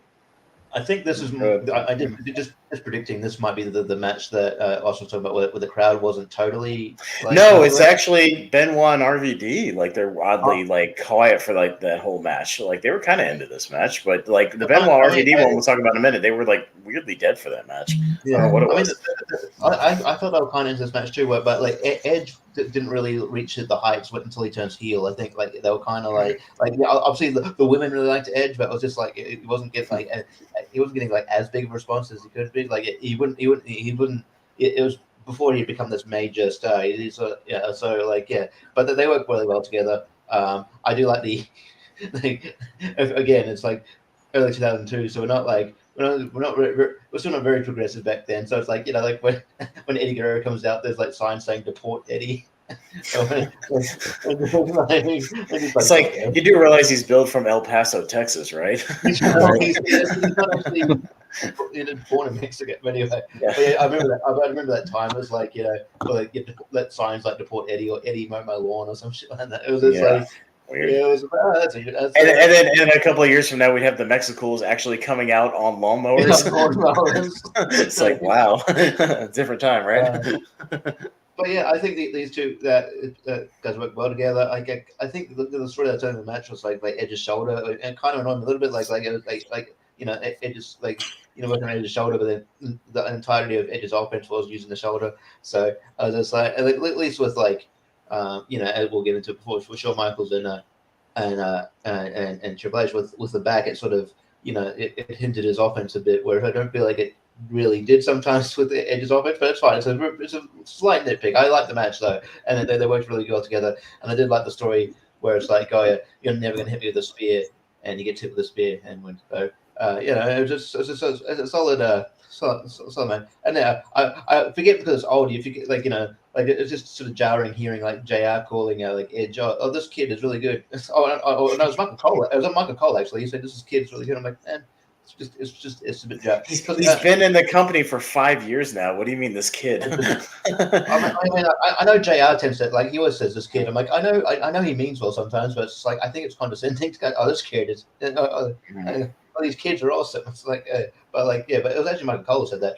But by the way, I will say Michael Cole with Taz was actually decent. Around this time, he was fine because I think they were giving him a little more. He was more just calling the matches and the stories. He was still doing the scripted lines, but Taz kind of balanced him out. And I do remember him being tolerable during this, ruthless aggression era, on SmackDown, because I remember this era of SmackDown from 02 to 04 being pretty good, actually. Them having a lot of really good matches. They had a great cruiserweight division. They had those upper to main event guys that were all good, Kurt Angle and Eddie and Brock and even to a degree Big Show and A-Train and Benoit and a lot of good workers in the upper to main event guys and having great matches, a good tag team division. It was a good time on SmackDown. SmackDown had a hell of a roster. It was booked pretty well around the ruthless aggression era. And obviously John Cena would come in, a lot of those guys. But this match is I think Edge was on the rise here. He was still on that precipice of being a main event guy. They weren't quite ready to pull the trigger on him yet. But I think once he got into more 2003, 2004, he really started to break out a little bit more. But he was getting there. Side note, they didn't edit out the Rob Zombie music in this thing, which usually the ones I talk about that they edited out. By the way, I forgot to mention that the big point of Stickler with the Ric Flair thing, he came out to some weird version of some dubbed music, and which is I was like, what the fuck is this? But I've seen him come out plenty of times on the network to the real 2001 music, and then this one Edge came out to the Rob Zombie, which usually they edit out to his old music, and it's just very, I don't know, maybe they're still figuring all that out or haven't caught certain things, but it was very weird. They hit the music, and I was like, oh, they didn't edit out the Rob Zombie shit this time, because I kind of Phil, are you done editing the 2002 pay-per-views for music? No. Yeah, upload. It's done. Yeah, totally. And he's and then you find out, oh, I guess he only got through the second match. He didn't finish the rest of the card. But I thought they had the rights to the 2000 the Ric Flair song, and then when he came out to that, I'm like, what the fuck is? I'm like, what? Yeah, well, and it's weird. They were editing they had some goofy version of Goldberg's music at one point instead of using the WCW music. I'm like, you own WCW. How do you not own that music? That's just weird. When they were doing that weirdly side version of that song. But yeah, anyways, this match was good. I think we'd all agree that their best match they ever had was that one on SmackDown, the no DQ match that people talk about still. Oh yeah, the one with the ladders and stuff that they threw down on SmackDown. Had a great match. Still good stuff. I have one gripe. I've always had one gripe with Edge. I don't buy 200-pound guys killing people with spears. I think you need to be a bigger guy to finish with a spear. I've never really enjoyed that. I don't really buy that 220-pound guy. A spear as a finisher. I think when people like Roman do it, I can buy it. When Goldberg does it, I buy it. When even bigger guys like Batista or Big Show, obviously because they're big, I buy it. But I don't like when little guys do spears and win. It bothers me. It bothers me, and to this day. Ricky Starks has been using as a finisher as of late.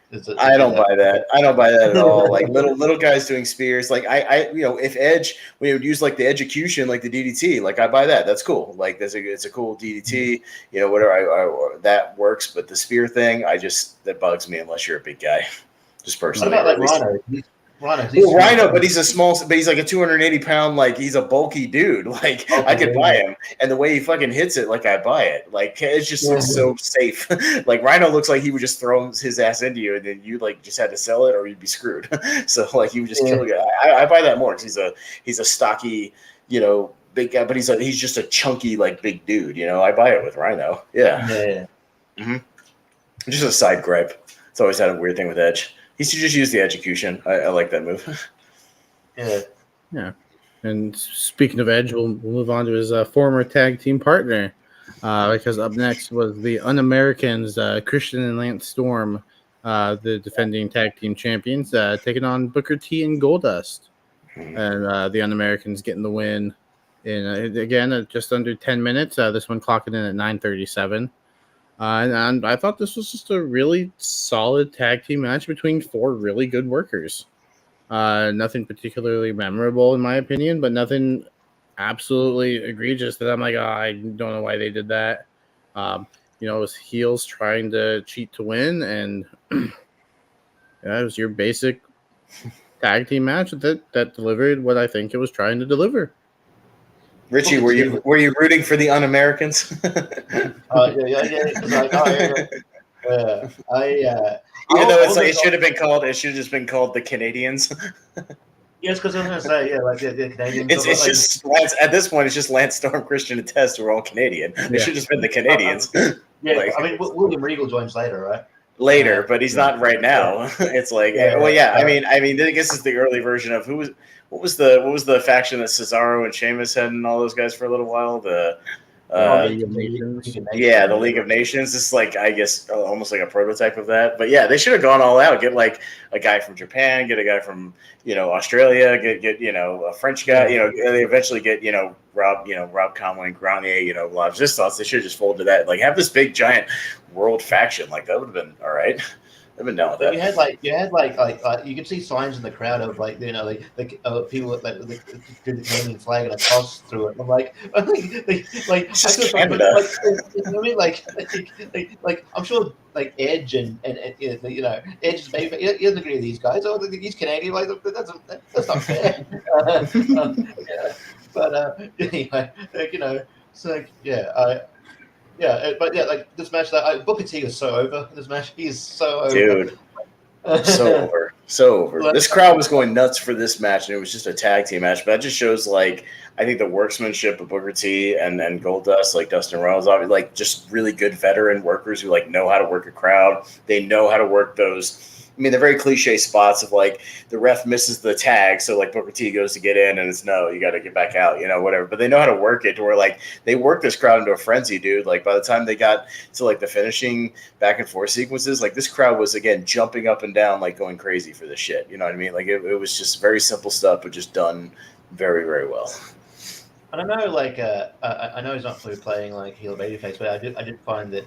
I did think it suited the fact that the referee that was to tag was Nick Patrick, who's of course, who I forgot did actually work full time WWE for a bit. I was like, oh yeah, that's right, he was. And then he got bumped in this match, he gets run into or whatever. Typical. And I was like, of course, Tess is gonna interfere at some point, whatever. But you knew that was coming. But it is what it is. But typical kind of overbooked, WWE match. But at the same time, when it works, and the crowd kind of was going crazy for this, and the heels got over and kept the titles. I mean, it did its job, I mean, I think this show had a fair balance of faces and heels going over. It wasn't one side or another, you know what I mean? So Kurt Angle goes over in the opener, Flair goes over, then Edge went over, then the Un-Americans went over. There was a nice balance on the show of at least the people who went over. So I at least found that refreshing. Yeah, I mean, also they didn't tell a story, but it's interesting. Test and Booker T, former tag team champions. So Test got the match. So no, this is great. But it does sort of it's great, but it annoys me too because Booker T was so over at this point, 2002, 2003. They should have put the belt on him at WrestleMania 19. At WrestleMania, one of the dumbest things to this day ever. They had the opportunity and said that Triple H was in his I need to win every match, and then I'll stay down for the count for half an hour before getting one arm put over for the pedigree. Yes. So yeah, God, dude, if that finish had been different, if Booker T had gone over, like to add to those 4 or 5 final matches that are so good on WrestleMania 19, that might be considered like the greatest WrestleMania ever. Like that might have added to it if Booker T had actually like gotten the win on that show. You know what I mean? And it would have been this like great moment to add to the other great matches on the show.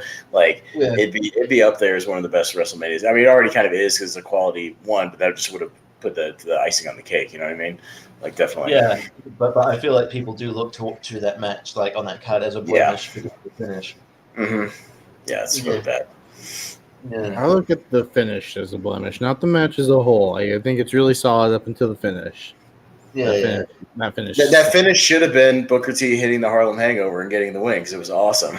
You know, him busting out like the old school like Harlem Hangover, that was great, and like he should have won. But anyways, that's WrestleMania 19. Maybe we'll talk about it more at some point. Yeah, you know, but good WrestleMania. But anyways, we had the weird Jamie Noble and Nydia segment at the World WWF New York. It was like, hey, remember Nydia? She worked her ass off and won Tough Enough, and then we just made her a trailer trash whore. Remember that for a little while? That's weird. 2002. Like she had like a make-out contest, and then like the King's like, oh, did you apply to ads? Like, oh, a couple of times. I'm like, oh god. Well, I don't know, but do you really want to make out with her after she's made out with 8 other guys on stage? Like, that's strange. Okay. I guess, like, I mean, like they found something for her to do. Like, they could have at least, like, if they didn't think she was going to be a great worker, they could have done what. So have done like Monday in the past and just not used her at all. So at least they found something. At least they found some. Yeah, I mean, at least they found her that like a guy that kind of complimented like the character, you know, wise, like Jamie Noble just playing up being like a hick, you know, hillbilly or whatever. Like, yeah, I mean, the gimmick at least I remember working as far as that. It was just the, you know, I don't mind them doing the weird thing because they're still doing shit like this today with Sammy Guevara and Tay Conti. The weird like we'll make out every time we get a chance on the outside, you know, because like Jamie Noble and Nydia did that in their matches. They would like he would powder out and just make out with her for like a minute. So they're still doing that 20 years later. But yeah, I mean, it worked for that. It's just this was just a weird segment, and yeah, it's like this was definitely the decline and almost the. I remember this is right before they went out of business because they changed the name to The World, and then they were out of business like a year later, and it was you know back to being like a Hard Rock Cafe or whatever the hell it is now, M&M store, whatever it is in Times Square. Yeah. RVD and his wife in Impact would also do that as well. They'd make out constantly. Yeah, that's a typical gimmick of like, powder out, make out with your girl for like a little bit for like heat or whatever. Yeah, it's just it's still going on. All they did was make out. Yeah. So that was weird. Yeah. Speaking of Rob Van Dam. Yeah, Rob Van Dam in an oddly crowd quiet match for whatever reason. These two guys killing each other in the ring, and the crowd is just like sitting on their hands the whole time until the finish. Yeah, Benoit versus RVD. So for the Intercontinental. Yeah, coming in at 16 and a half minutes. I don't know why the crowd was so quiet because I love this match. This match is great. Benoit working on the arm, RVD obviously getting the win, bringing the Intercontinental title to Raw. The blurred Intercontinental title for some reason. Why was it blurred out? That's weird. Didn't still have the WWF. I probably know why. Because it had Benoit. It probably had Benoit on the plate, the nameplate. Okay, and they're saying Benoit, and Benoit's in this match, so we can't just write his name. It's when he comes to the ring, they don't blur out the name versus Benoit. That's weird. I know, but I'm just using WWE logic. That's probably what they did. They're probably inconsistent up there. I don't know. Weird things you see on the network sometimes. I just question. It's like, does the Intercontinental title just not exist? You know, did it say WWF all over it? But we didn't pull out the turnbuckles like they used to do, which was always distracting. Yeah. Well, yeah, I think like someone got halfway through editing and then they changed their mind, so they just let. This like JPO. This was the unfinished show that somebody was messing around with and like just quit halfway through. It was just like, I got other shit to do. My dinner's ready in the microwave. What? I'm plugging out, man. Whatever. I'm sure it's fine. I'm not doing this overtime shit no more. I'm going home. I did like that era where they're like, we got the network. We're gonna have to blow every WWF thing, and then they realized how hard that job is, because like you got to blow out the ring, you got to blow out the mic. It's hard to watch too. Like you buy those like DVDs at the time that like blurred out, each turnbuckle and each, It's like I can't watch this shit. Yeah, like this is. So I just like so yeah, I think the Vince like, okay, I'll just settle it with wildlife fun, and then we can have settle that. Just pay him some money so we could just not do this shit. It's not worth the hassle. Yeah, I wish I would do that with all the music stuff and just like, here, we'll cut you a flat fee.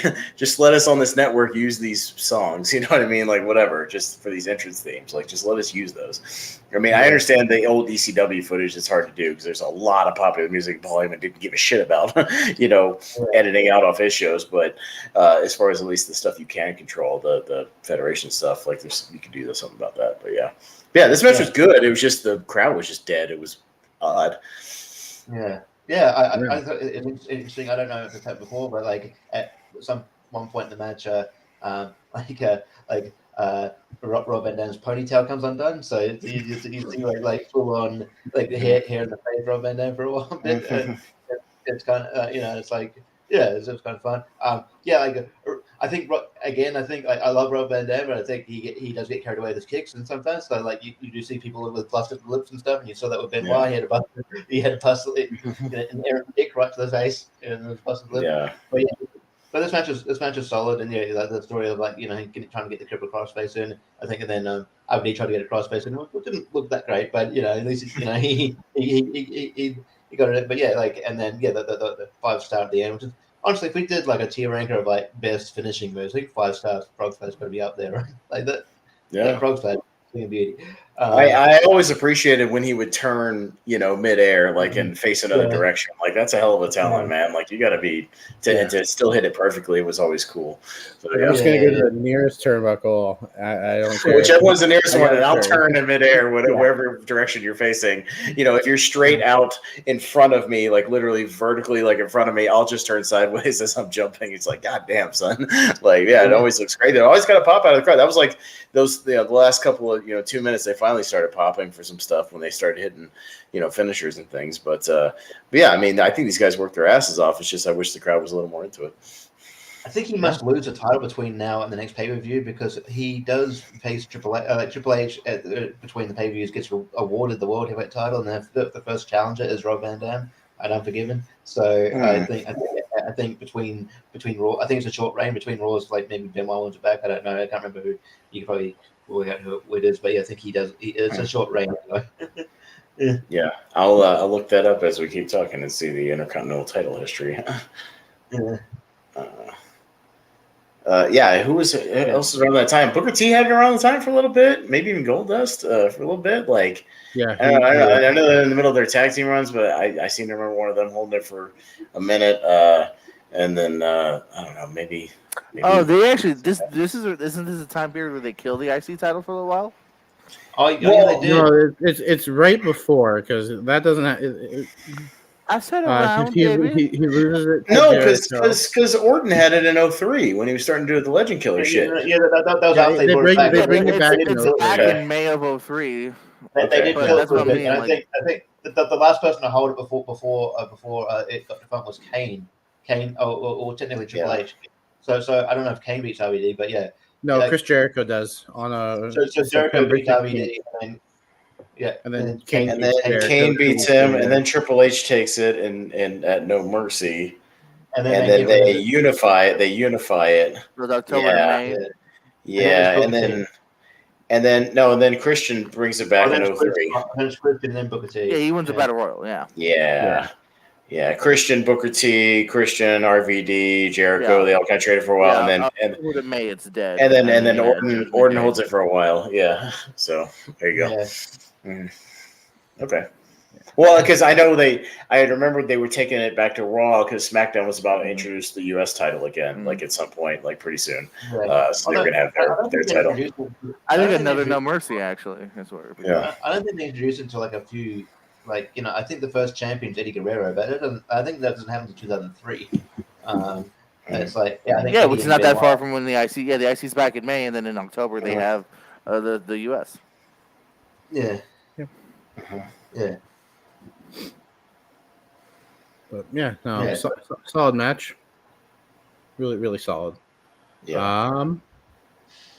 And then the only gripe I have with this match is other than the crowd is that they cut back to Stephanie and Eric watching the match. Like, go Benoit, go RVD. Like, can we just stay on the match? Yeah. Like, it didn't even show the TV, so we don't know what what's going on in the ring. Like, well, and it just feels like one of those things where they're waiting for their cue from like the cameraman, like 3, 2, 1, and there's like a pause. Go Benoit. It's just weird. Like, I hate those scripted things. Like, just watch the match. Go my favorite sports entertainer. Yeah, go. Also, Stephanie is not the performer that she'd become later on. Like she's definitely still figuring it out. Yeah, figuring it out. And she's way better at delivering her lines, and she comes across she's very good on the mic these days. Where it's like it's just sort of like she's good at the facial expression, but like delivering the lines, she's a bit. Eric Bischoff was so much better than she was. Hey, remember in 2003 when Stephanie was a babyface general manager on SmackDown? That was weird. Yeah. That's just looking back on it, how she's been a heel her entire career basically, but yet when she was GM of SmackDown, she was a babyface. That was strange.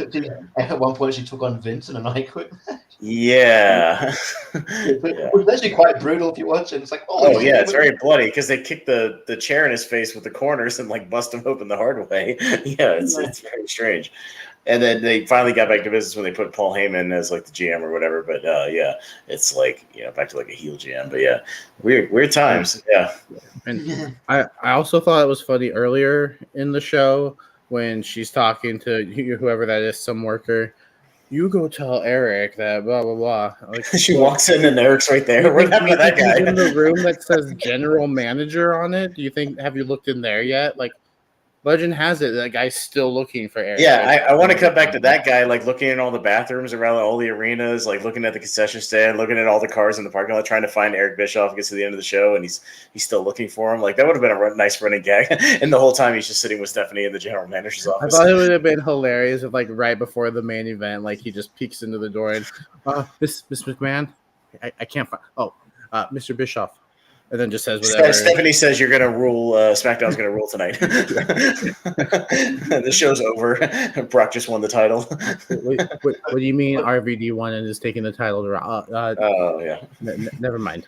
But also, like the door just said general manager, not Raw general manager, not Smack. So it's like, are we supposed to believe that they both share the same? Like she couldn't find Eric Bischoff, but they both share the same space. So. Yeah.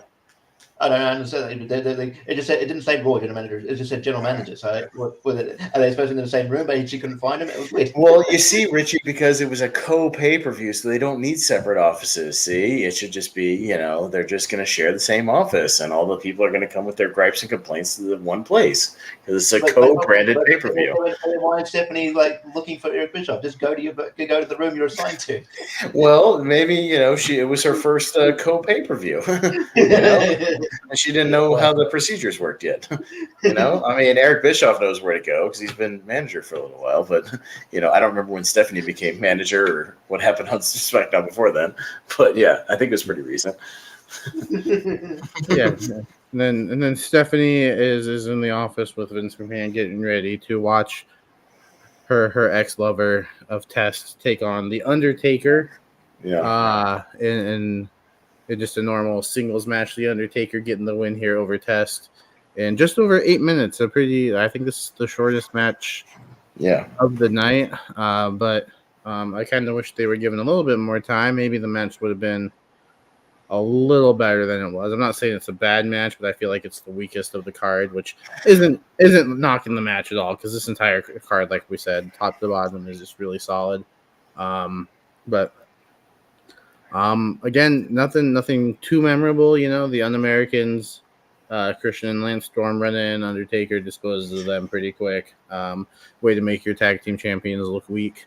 Well, and also just like these two guys run in and they're like doing stuff, and Undertaker's and the referee's just standing there like a total fucking geek, just watching all this shit. Like that should easily be a disqualification. Sorry, both these guys are running, and I know it's one of those weird wrestling things where, well, if the guy hits a move on them, then it's not a DQ, but they're still in the ring like trying to interfere, and then it's just one of those strange wrestling things, but yeah, this match was. Yeah, it definitely had an overbooked, finishing sequence essentially. But at least Undertaker went over. Like he overcame the odds, because the crowd got into it. Undertaker's still handling his business, still getting, choke slamming everybody and giving Test the tombstone. Like again, crowd kind of went crazy for it. Like they got into it by the end. But this is what Richie, this is what Brian and Vinny would call a big, scary, mean guy match, a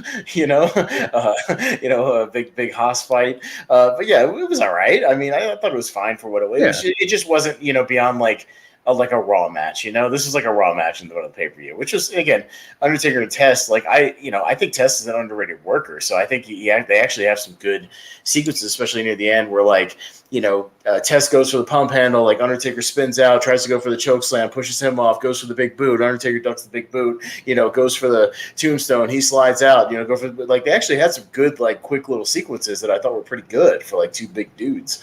I thought they actually had decent chemistry. So, I mean, not bad for what it was. It was just a slower match and more of a, just a big guy match, but that's fine. I mean, I thought for what it was all right. At least I think they kept it a perfect length, 7-8 minutes. Yeah. That's all they needed, and Undertaker goes over, gets the crowd pop, and that's all you need. So that's fine. Steals the guy's American flag and holds it back, holds it upside down, just like the Un-Americans at one point, and then has to flip it upside down. Oops. Don't want to do that. That's what they do. Yeah. Yeah, like I sort of said with our card, it's it's interesting that the next year he'd face Albert, so he had 2 singles matches back to back with TNA. But yeah, it was a fine match for what it was. I think it's probably probably a good opportunity, a great opportunity for Test, probably the biggest match of his career, probably still stands to be the biggest match of his career, but maybe it wasn't long, but yeah, it's kind of just getting the opportunity on a main 4 pay-per-view to work with the Undertaker. It's kind of big feather in your cap. And so it was a solid match, but I think it kind of finished for it, kind of sort of started getting going here, but it's not. That's probably, but when this is the weakest match on your show, that probably kind of says that the show is pretty damn good. So. Well, this was a weird time in Undertaker's career too. It was right before I believe he started doing that weird big evil heel run with the Undisputed title, if you remember, where he was just the main guy. Or was this after? This was right after. This was right after, yeah, because he faces McMahon at Survivor Series in that Buried Alive match, and then is gone. Right. No, that's 2003. Sorry, I'm a year off. But I think he had a triple threat the month prior with Rock and Kurt Angle, which is a great match, by the way. Go back and watch that shit. That's a really good match. Especially there's a segment where they all do each other's finishing moves. It's a lot of fun. Watching Undertaker do an angle slam is pretty fun. And he does. So I think with the quality of that match, and then I think he had that Raw match with Jeff Hardy, which is also really good with the ladder match. Mm-hmm. And I think, and he raised his hand. I think that was officially a baby face kind of turn. So and then and I forgot that he this is before he had the you got to pay song. It was between those things, so he just had the instrumental. I still think it was the instrumental version of "You're Gonna Pay," and then they just brought in the full version of it later when he turned babyface again. But this match is fun. Yeah. All right. I'm glad you popped in because you picked this match for your card, so I'd like to hear your thoughts on this match at least.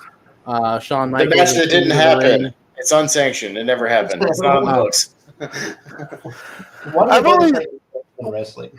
I've always thought they should just do like a contract thing, like real quick. Be like, all right, I promise I won't sue. Because that's just the unsanctioned is just always silly to me, you know? It's filmed with your cameras. It's on your national pay-per-view. It's on your DVD match listing. Like, you're advertising it. You're going, oh yeah. You're making money off of this. Yeah. I've always thought it was funny, the unsanctioned, you know, and now AEW uses it as lights out, so that way, oh, so-and-so so undefeated, like that seems like their recent excuse is like, lights out, doesn't count, whatever. Yeah, just have a thing where it's like Shawn Michaels agrees not to sue WWE if he breaks his back again in this match. Yeah, no matter how hurt. Yeah, whatever, that's fine. It's always done silly, then, now, forever. Yeah.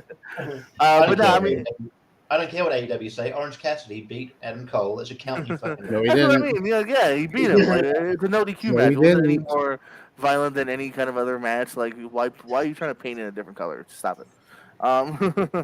Anyways, but this one, man, it's a good feeling, man. I'm a big Shawn Michaels fan. Like, I was in that perfect age of when he first turned babyface as a singles competitor. So, 4 years, you definitely at the point where you're figuring, all right, this dude's just not going to come back. He's got, back issues and whatnot. And this was such a good match, especially for a dude that hasn't wrestled in 4 years here. With Triple H, kind of the perfect opponent, obviously, for him to come back with. And yeah, man, it's great, man. It makes you definitely want more from Shawn, and which we definitely got from the next few months. Elimination Chamber, good match at Armageddon between these two. 2 out of 3 falls here, and this is the first glimpse of that. Street fights, unfortunately, you don't get the classic HBK gear. Well, he wore the gear over his Wrangler jeans, which was weird. He has like the Wrangler jeans on and a Bible shirt, but he's got his sparkly like thing he has to unzip on top of everything, which I was like, all right, Shawn, I guess you could do. You're Shawn Michaels, so he gets away with it. Fabricade. I'll allow it.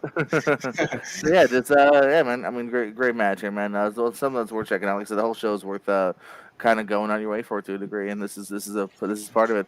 To me, match of the night. There's emotions behind it. There's the time behind it. I think it's the longest one of the night, right? And I got 27 minutes. Yeah, that's a half an hour for a dude that hasn't wrestled, at all for 4 years. Yeah, and some of the punishment he takes too, like. Yeah. This is not a dude with back issues. Yeah, this is not a dude who's like, let's take it easy tonight. Watch my back. This is a dude that's going ham. I will give you 12 minutes. Yeah. But like I sort of said like prior to going, I think what elevates this match even more. JR is phenomenal in this fucking match. He's fantastic. Shawn, it's not worth it, Shawn. Count him down, Earl. Count him down. Save his career. Like, yeah, he's going nuts. Fast count, Earl. Yeah, fast count him, Earl. It's not worth your career. You proved all you can prove. Yeah, this is like prime JR, like getting emotionally invested, and like him, what he does best as far as like really conveying the story of the match. Like because even Jerry Lawler, who can be like the shit heel, even is just like, he gets into, being on Shawn's side. It's just like, come on, it's enough, Shawn. Like, you got a family, like just, whatever. Like, he gets into it too. And that's what they would do best. Yeah, he's great in this match. He's really, really good. Yeah. Also, like, besides maybe Ric Flair, I don't know of anyone who likes to bleed as much as Triple H. That dude, like, that dude, but that dude can, he likes to bleed. When you got busted with the sweet chin music to the chair to the face, and then you just like, the blood's just pouring, just like, he really got stuck in there. So, and it looks really, and it adds to the match. It was really good. But yeah. No, this match is awesome, but there's that extended, heat stuff. They told a really good story in this match, like with him finally, targeting the back and then kind of doing it for like 10 minutes, but it wasn't boring because like just the ways he was laying into it. Shawn's selling is incredible in this match. Like him selling his back is great. He's still one of the best sellers in this, but like everything they did was safe though. If you notice, like, even like the back break on the chair, like he mainly just lands his ass on the chair and like breaks it. It's like not totally his back, but it looks great. Sidewalk slams on a flat chair, like fairly safe. Like he's dropping elbows, but they're like, worked elbows on his back. Everything was like totally safe, but like it all looks good because Shawn is selling his ass off, like doing it. And like even the bigger spots in the match, Shawn doing the dive to the outside, he lands perfectly on Triple H, perfectly on the table, right through, like no problem, like everything totally cool, totally safe. He doesn't elbow off the ladder, but he really only goes up a little bit higher than the turnbuckle on the ladder. Like he doesn't go to like the very top, he's just like you're just kind of sitting on the top and then jumps down. Not too dangerous, but crowd goes nuts for it. Love the finishing sequence where like Shawn almost hits the kick, blocks. You think Triple H is going to hit the pedigree and just does like a simple up and over somersault roll up. Like it's a great finish. Crowd goes nuts for it. And they still get the heat back like at the end. This match is awesome. It used to be like one of my favorite matches of all time. Like honestly, like until 20 years later of more matches, it kind of fades. But like at the time, I thought this was like one of the best matches, at least in 2002. Like this is really, really good. And yeah, a feud that would really last 3 years or something. They would do matches off and on, with each other. Like JPO said, Armageddon, the Royal Rumble, Last Man Standing, the WrestleMania match with Benoit even kind of, still has their feud kind of going in the middle of that. They do the Hell in a Cell match. I mean, it's really long-term stuff. Yeah. There was a triple threat match between, it was Triple H, Shawn, and John Cena at Survivor Series one year. That's they there. I mean, we'll talk about this, but like, go back and watch that though. It's really funny because it's like the whole thing was the Survivor one. It's like, oh, will Triple H and Shawn Michaels work alongside each other to take out John Cena immediately? No. Immediately, Shawn Michaels kicks Triple H in the face. It's so funny. Yeah.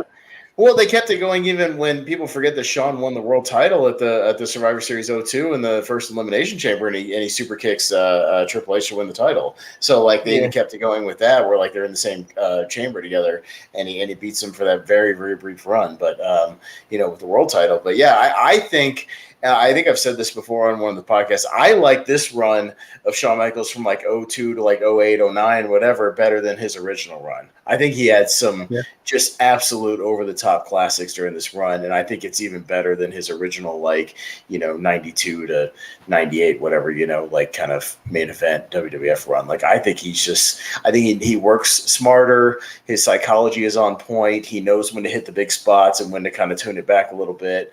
I just think his run, he had so many great matches during this period, and I think this was him coming back and having an absolute show stealer, just started that. And I think it's great. Really good stuff. We'll have to do a top 10 list of his matches from this period on one of the future. Yeah, because what was his last big feud before he kind of retired? I mean, the Jericho stuff in 08, Undertaker. He had a little bit more of a DX thing near the end, but I don't know, what was his last match before he kind of? I know he's come back for the Saudi stuff or whatever, but I mean, I don't count the Saudi thing. That was awful. No, that's what I'm talking about. Like somewhere around 2010 or something. What was his last big match before he kind of officially retired? I don't know. I think it was that. Was it? Yeah. It was. He had the. I don't remember any of his matches from Raw that year in 2010. I just remember the Royal Rumble.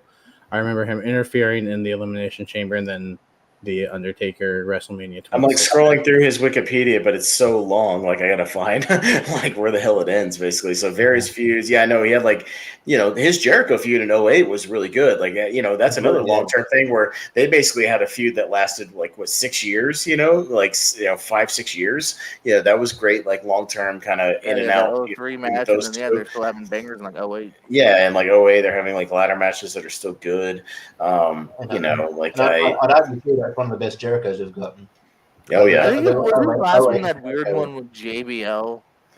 Yeah, I'm seeing some JBL, some legacy stuff with him and Triple H. Like I said, the DX stuff. Shawn Michaels couldn't pay his bills. One of those this is not fun. I'm not invested in this.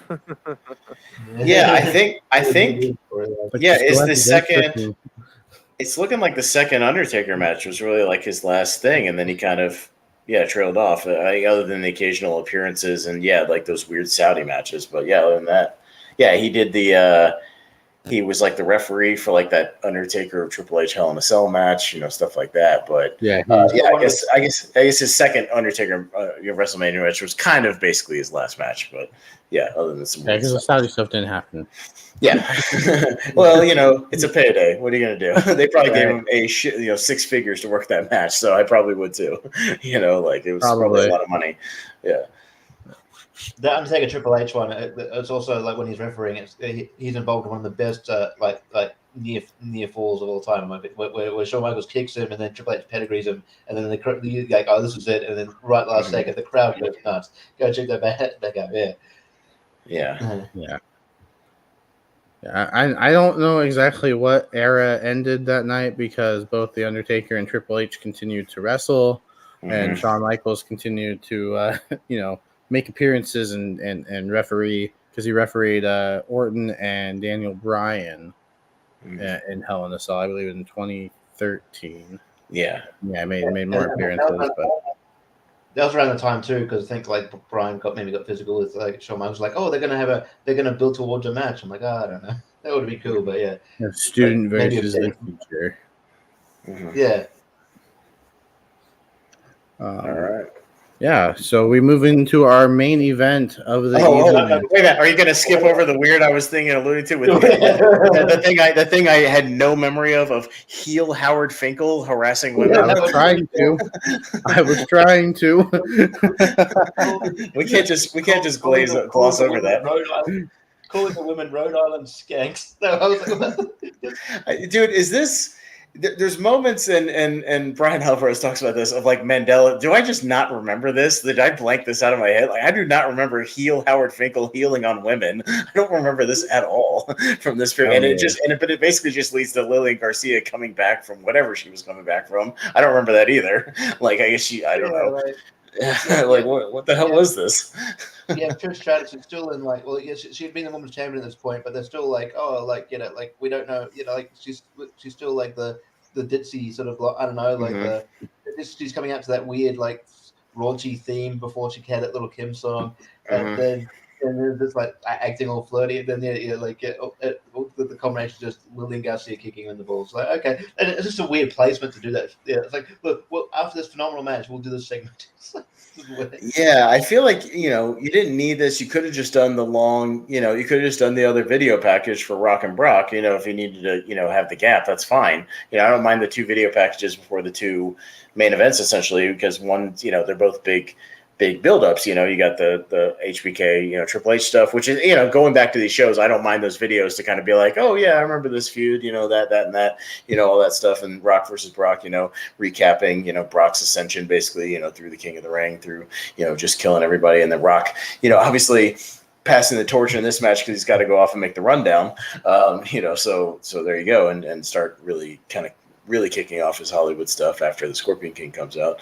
But yeah, this match is awesome. This is just a great like WWE like main event. Like, these two guys like had awesome chemistry. I thought this was a banger, man. this Rock versus Brock match is really good. Just really, really fun. Yeah. And the crowd are pretty. I think the crowd are pretty mixed on Rock, because I think like it was around the time because like I think it was sort of like when Brock and Goldberg were leaving, people knew they were leaving, so I was like, oh, no. People knew Rock was about to go make another movie, so they're like, we're also, I think they're just really into, like, Brock is a cool looking fucking dude, this new dude who's like just F5ing 400-pound guys all over the place, and he's like really athletic, and he's jumping all over the place, and he's just, he's really innovative, and he's got a great look, and Heyman's putting him over, and like, it's just something new and different. He doesn't look like anybody else on the roster, he doesn't move like anybody else. I think they were getting, the crowd was getting Kurt Angle vibes off this guy. Like he literally, they called him the next big thing, but he was backing it up in the ring. Like, I think if he wasn't backing it up with really great matches and would continue to after he wins the title, like, I think his run from this to, the end of 2003 is a really great run. Like, I love Brock Lesnar during this time. Like, he's awesome. Yeah. He had a great match with everybody. But yeah, him and Rock, like, just had really good chemistry. They fire it up. I think it was a good decision for Rock to just rush the ring, get right into it, just really kick it off, man. Like, this match rules. I think this match is fantastic. Yeah, no, it's great. I mean, it's also it's like in the past, it's been, because there's a lot of times like, oh, who are we going to get for Brock? And then like Brock's name's come up a few times. So, I mean, I don't know if they'll do that match now, but like in the past, they've definitely teased it. It's interesting. I can't like because it's like that young Brock. It's like it's I can't picture Brock now without that fucking sword chest tattoo he's got on his chest. Yeah, and then he's just like he's young Brock with like just yeah. So yeah, But this match is great. It was awesome, and yeah, it's great sort of passing of the torch here, and passing of the torch definitely worked because one of the big knocks in WWE for a long time, especially around, I mean even around this era, not to the degree now, but as the ability to push new stars, and it definitely worked, and he's still he to this day he's one of the biggest stars in wrestling. Even outside of wrestling, people who aren't into wrestling know who Brock Lesnar is. I think he's he became this larger than life sort of superstar. So yeah, I think this match is what we've got to thank for that. Yeah, totally. Yeah, great match, great ending to a great show. Brock becoming the WWE champion, and he's no longer the next big thing. He is the big thing, and it was a great rise to that beginning run, all the way up to the end of 2003, like you said, Austin. And then 2004 happened, and he left.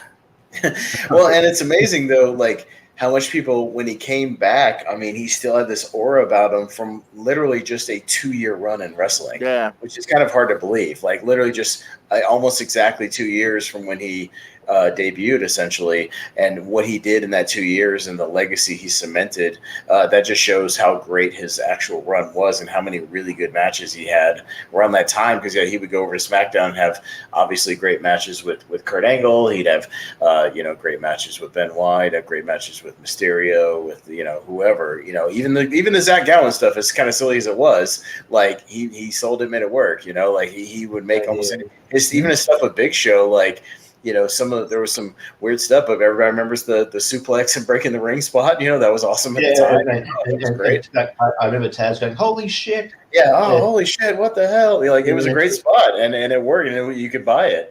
There was some really good stuff around this time with him, and he made memorable stuff. I mean, just even having the Iron Man match on SmackDown, which was great with Angle, and just awesome stuff. Yeah, that meant what he did, from here on out, and how much better and how good he got so quick is like I said, the same as Kurt Angle. He was just a natural from the beginning. You don't get a lot of those guys. You have to have that it factor, and Brock had that for sure. Yeah, I think it's once in a sort of blue moon talent, and he's phenomenal. I was going to say something else, but I forgot. So yeah, I'll come to him for me in that show anyway. But yeah, no. It's just sad that Brock left when he was still 26 years. He hadn't even hit the prime yet. You know what I mean? He was he still could have had so many great matches with different people, and then he just leaves because he wants to go play football. It's just weird. If he had hung around, a couple more years, he could have had amazing matches with other guys too. And it's just the matches we could have had with some of the other dudes, and he just could have stayed a main event guy pretty much the whole time. But he just wanted to do other things. I mean, that's what I'm saying. You'd think okay, he won the title. He should have gone on to a long title run, but it ended in Survivor Series, which is I think it was way too short of a title run, but especially for your first title run. I think he should have held it for at least a year, or close to. I think it just was it, and then turning baby. I mean, I don't think he was starting to get popular, but they got kind of they definitely hot shot his babyface run, and then they had Paul Heyman turn on him. But it's I don't know. I would have loved to see this title run last a lot longer than it did. Yeah, he works better as a tweener heel, that cool, big, unstoppable heel that you kind of like to cheer for because he's cool and he beats dudes up, and he's fun to watch. But have him face babyface guys that you can get behind, but still have fun with watching him be a monster. They should have just rolled with that. The stuff in Survivor Series is weird. Where Paul Heyman turns on him immediately. It's why would you turn on this guy's ruling everybody in the W? That just didn't make sense storyline wise either. Why would you just completely drop this guy you've been with for 6 months? It's just typical weird WWE booking. I will say I do like modern day Brock, again, showcasing another wrinkle in his personality, where he is like he is pretty funny. He's a charismatic dude, and showing that he's actually a charismatic dude on his own, and he looks like looks like he's having a lot of fun. I like Cowboy Brock. I'm liking this new thing, Farmer Cowboy Brock. I don't know how long we're going to get it, but I do. I mean, it gets me. If something gets me more, I like Brock as a babyface now, where it's like, but yeah. So, let's see what happens. Well, speaking of that, we should talk about whether or not Brock will win his match and get into our predictions. Yeah.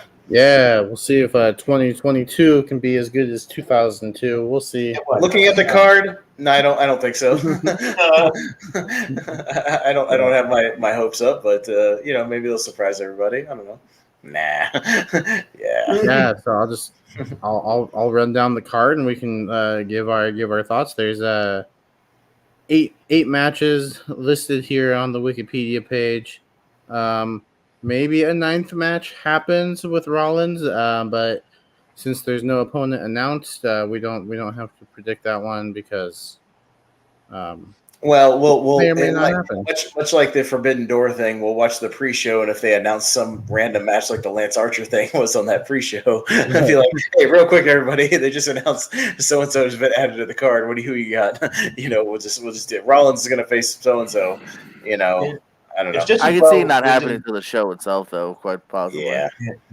It's just as well we didn't review fucking Ring of Honor because they announced 4 or 5 matches on the fucking night, and it's like, yeah. Oh, cool.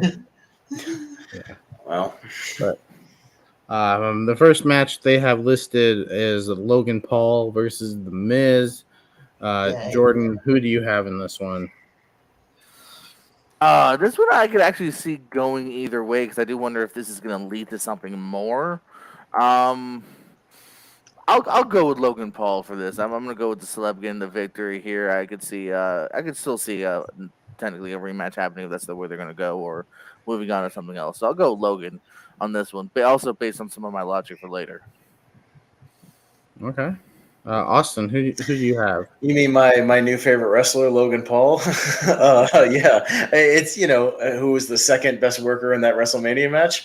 It's I don't like the fact that I think he should have stayed with the Miz, and they should still be doing tag team matches. They should be facing like some other tag team, at this thing. I don't like the way they just switched it and he's automatically trying to be a babyface because he's like a natural heel. Because how else can I really root for a guy that just to flaunt his richness walks out with like the Pokemon card and is surrounded with diamonds? You know what I mean? Am I really supposed to root for that guy? I don't know. But I'll still take Logan in this match. I don't think they'll kill his run this quick. I think he'll take it. So I think they'll try to make as simple a match as possible. It's very character based, but I think he'll take it. Yeah, Richie. Yeah, the fact they got Logan Paul as a babyface, it makes me wonder. Like, do WWE know who the Paul brothers are? Like, do they know their brand? Like, yeah. Do they know what their controversies have been involved in? That, what they've done? You realize like Logan Paul once filmed a dead guy, right? Anyway, like he's way better a heel. But like, and you can tell by his reactions, he's not getting the babyface reactions that he wants him to. That's why they're trying to pipe him stuff. But given like it's like the high line Paul, I think like Miz is a company guy. He doesn't need the win, but they'll always they'll always sort of put him in a certain level. So I say Logan Paul gets the win here. Yeah, and I'll just echo all that, and I will go with Logan Paul as well. All right, the next match, we have Liv Morgan defending the SmackDown Women's Championship against Ronda Rousey. So Jordan, who do you have and why?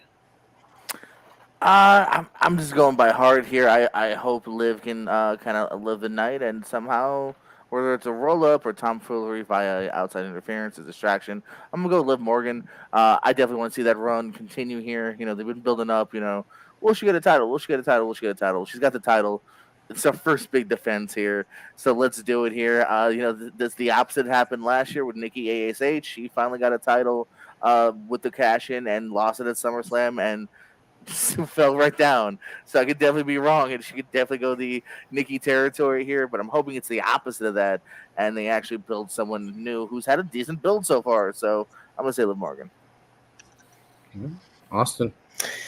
Yeah, again, I don't watch the product week to week. I try to keep up with it, so I don't know like the intricacies of the feuds, but I know the basics. So I will say Ronda Rousey takes 90% of the match and beats the shit out of Liv Morgan, and then she finds a way to scurry out with the title somehow.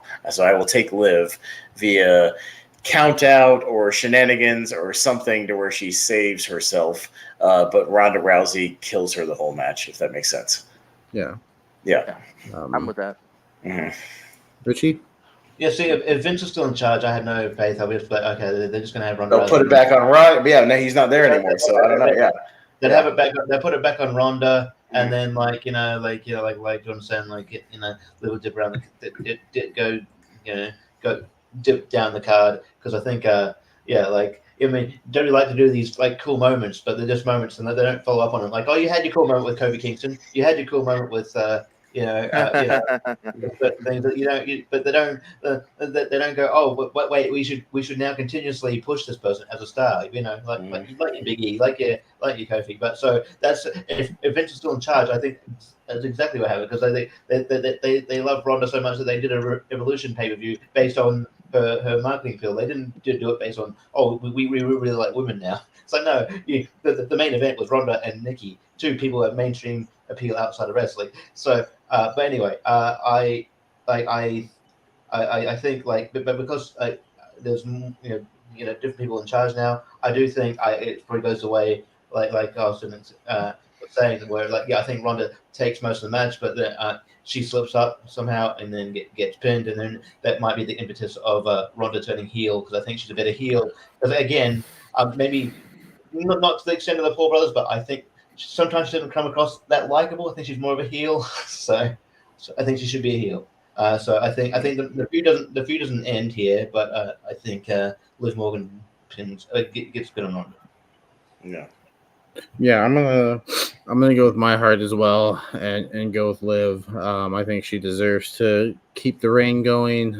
Fans are obviously behind her. Like that was, I think that was one of the best moments at Money in the Bank. I mean, you saw if you saw the video of Pat McAfee and Michael Cole reacting to her cashing in, like I think just like the people behind the scenes and like her, like the other wrestlers and even commentate, like just everyone's behind Liv and.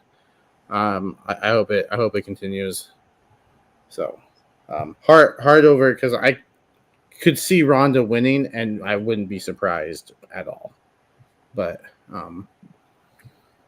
let's go Liv. Next match they have listed here is for the guys. United. If we all keep agreeing, we can all win this contest. You can all win it. Well, Man, I'm trying to take mine seriously this time because we're definitely watching a Vince Russo pay-per-view if I win. I'm going to torture the entire Lonely Marks podcast, and we're definitely reviewing a Russo show. All right, I'll just pencil it in. New Blood Rising. New Blood Rising. Yep. Ah, shit. Damn right. We're going to review the DNA matches, the Judy Bagwell on a forklift, the Viagra on the poles. We're reviewing all that shit. Damn right. All right. Well, let's. Or I could pull a swerve and just pick a really good show. That's if I win. JPO usually ends up winning for whatever reason. I don't know. I know my stuff. Yeah. Sometimes. Well, let's see who he takes in the next match because we got the United States Championship on the line when Bobby Lashley defends against Theory. So Jordan, who you taking? So other than McAfee and Corbin, that's the last original match. Now everything else is a rematch. So for the third time, we are getting Lashley and Theory here. This is a weird one just because, obviously they're... I don't know, I guess the WWE's always kind of shitting on their Money in the Bank briefcase winners because, it's weird to put him in a title match when, he's clearly I'm going for the other title. You think they'd just move on. And he's also in a feud with Ziggler. And he's also kind of pissing off the champions. Oh, Theory's in the feud for half the roster. Yeah. This is a weird one because, again, he really doesn't need the title by any means. He's got the briefcase. That's enough heat. That's enough juice and a story. So, I feel like again there could be some shenanigans here, and I know Vince is gone, but I'm just going with like they like to job those briefcase holders. I'm gonna say Lashley walks away with the title. No need to. Lashley's also kind of hot as a face right now. I feel too. So let him continue and move on. Do something else. Yeah.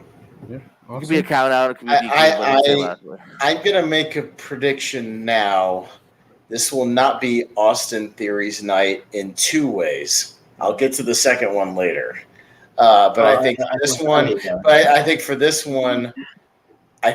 one, Lashley beats him pretty handily now that Vince is gone. I don't think they were pushing him hard. I don't think Theory. I don't think he's ready yet. He's not ready to be that main event guy yet. He's just not there yet. I think he's got a lot of potential. He's got a lot of talent. He needs to be an upper mid card guy right now. So, and you can put him with somebody else. I think it will benefit. Get him out of this Lashley shit. Just let Lashley win and move on. So I'll say Lashley retains. Mm-hmm. Yeah, I mean, I might be. Yeah. I might be looking into it a bit, but when Roman said, did that burn where it's like, your daddy's not here anymore. It could also be that'd be kind of telling him like, look, you're not going to get that level of push that you had when he was here. So I think you're reading into that a little bit, but all right. I'm kind of with Richie. I don't. What? I don't think. Again, I don't think they're going to bury him, but I don't think he's going to be sniffing the main event again. I don't think he's going to be sniffing the main event again. That was a Triple H hire. Like, he's an Evolve guy. Like, I think he likes him. No, I think they like him. I think they like him. He's not ready. He's not ready to be a main event guy yet. He's just not. I think they like him, and eventually they might put the title on him. I can definitely see that because he had a lot of hype around him for ages, especially in his Evolve days.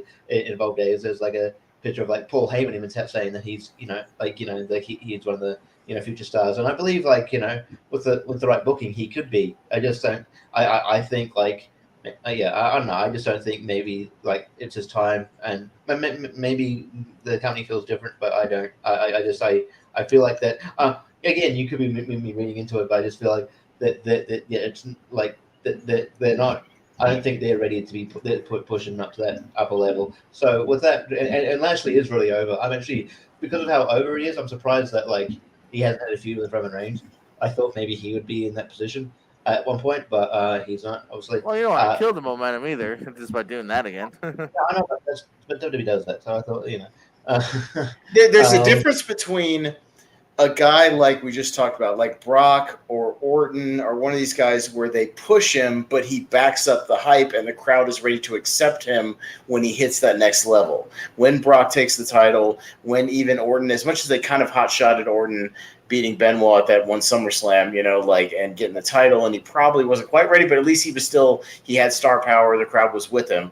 Theory, they've pushed like a main event guy, but the crowd is not there yet. They're not really ready to accept him as a guy on the level of the main event guys right now, and it's too much. Like, they need to back off a little bit, let him build up his character some more, let him build up his star power more, and then push him again maybe a year from now, 2 years from now, and just work on him a little bit more. I'm not saying you got to bury the guy to the pre-show. I'm just saying it's too much right now. He hasn't hit that corner yet, where he's ready for the main yet. He's just not there. And Vince was high on him, but he was hot shotting him, and it was just too much. Crowd's not ready for it.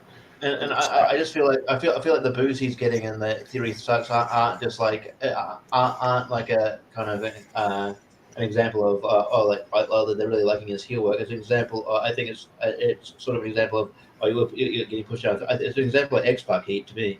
So I feel like he's getting pushed down people's throats, and people are kind of getting just sort of revolting at sort of that. So that the Roman Reigns thing is a baby face. So that's kind of how I'm sort of reviewing that. I think eventually that I have faith that Triple H will find a position for him, like they did with Roman, where Roman should have been a heel the whole time. Maybe Austin Theory becomes a good babyface, but I just don't think that this is time. This is a long-winded reply to who's going to win, Lashley or Theory, but I'll go Lashley. All right. Me too. Yeah, we're all the same so far. I haven't. I'll come back to that later. I'll come back to that later. So yeah, Logan, Liv, and Lashley. All right, the next match they have listed is Pat McAfee taking on Happy Corbin. JPO, who do you got? So I was saying earlier with Logan Paul, part of my reasoning, I'm looking at these are kind of both like celebrity-ish matches. You know what I mean? As far as people outside of the normal roster. So I think if I'm putting Logan over, I say let's put Corbin over here. I think he's the one that kind of needs to win a little bit more here. He just jobbed to Madcap recently, putting him over, and McAfee doesn't necessarily need the win. Although I definitely can see them going that route as well, being another happy win here. But I feel like matches are both kind of similar in the fact that all right, let's do the opposite now. Let's give it to Happy Corbin. Or whatever it's called. This is the hardest one to predict so far, oddly enough. Man, and I'm going to tell you my logic on this one. After what happened to Pat at WrestleMania, losing to 77-year-old Vince McMahon after he gets over and then burying the shit out of him, I think they give him a moment here, and I think he goes over Corbin. I think they kind of pay him back for that because they made him look like a total chump just getting punted in the gut with a football and losing after he gets over with this crazy match.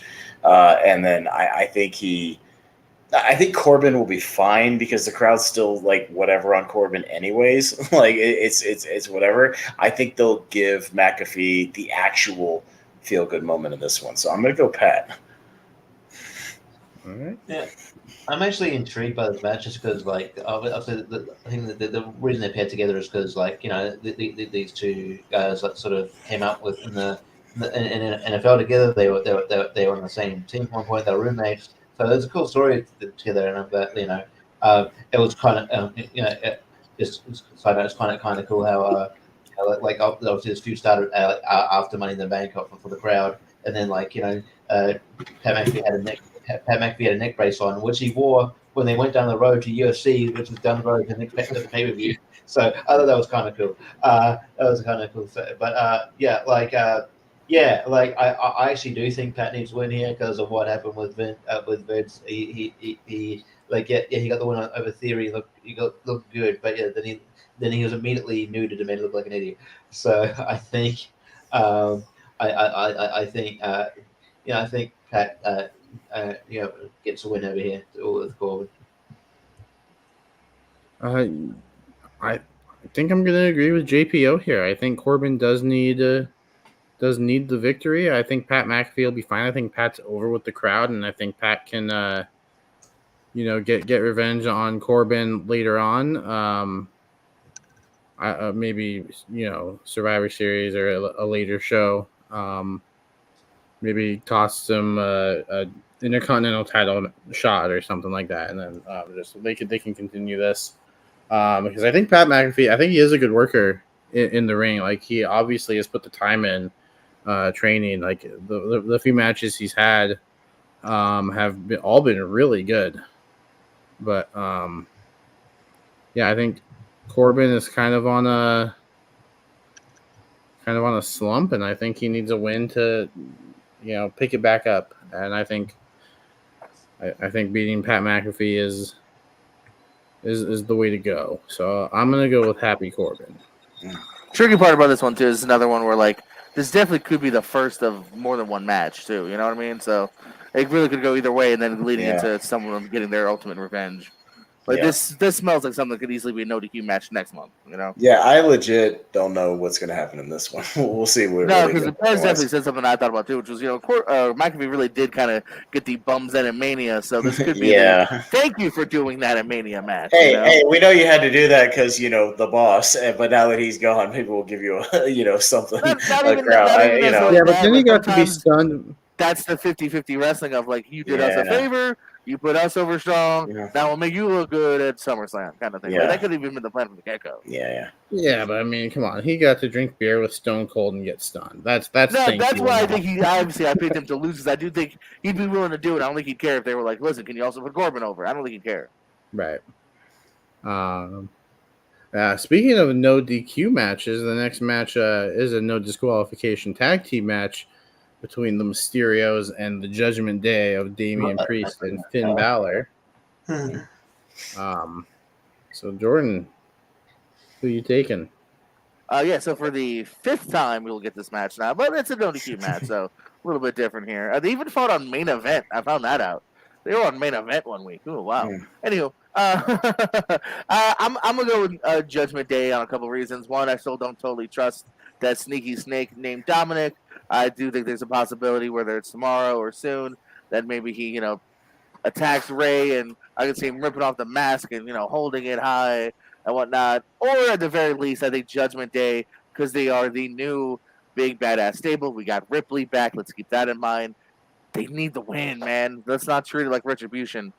Give them the win. Make it a nice, solid win, not like a roll up. It's a no DQ, so it should be a pretty solid win here. So, yeah, on a couple levels here, Judgment Day. Yeah. It's another one that's hard to predict because I could see reasoning for both ways. I'm doing more of a WrestleMania follow-up thing. I think the Mysterios figure out a way to pick it up here because they lost to Logan and Miz, at WrestleMania, and I think they could use a little bit of a bigger win. I think the no DQ thing, I don't know. I think somebody helps them. I don't know who, but somebody will help them to even the odds against them. I don't know. I think I know. So, Ray's daughter. Yeah. Hey, why wasn't Buddy Matthews at that 20th anniversary? Did you see his tweet afterwards? No, did he say something? He said about Aaliyah and Rhea, they could have a ladder match for custody of him. Great. So yeah, I don't know. I'll take the Mysterios on this one. So we'll see. All right, Richie. Yeah, I think I don't know, man. I think I do smell like a turn from Dominic coming, and I think he really needs it because that dude's as bland as a mayonnaise sandwich. I think that I'm sure the guy's a nice guy, but I think he's one of the worst on the roster. To be honest, he's got no character to him. Yeah, charisma wise, that's why make him a drone. Make him just like their third drone guy. Yeah, it's and I feel bad for him sometimes because it's his father's so famous and just following his footsteps, but it'd just be totally just totally anti what he. Yeah, it's just I think he would have benefited from a run from NXT, but he got charged out of there because he's Ray's son. Anyway, but I do think maybe him and Darker Edge, no pun intended, to his character, being with Judgment Day would work. So I'll go with Judgment Day, but there is the factor of Edge maybe coming in and costing Judgment Day the match, but I hope that doesn't happen. It's true too. So I'll go with Judgment Day, but I hope and hopefully because I also don't like this trope that WWE does where babyfaces need help to win. So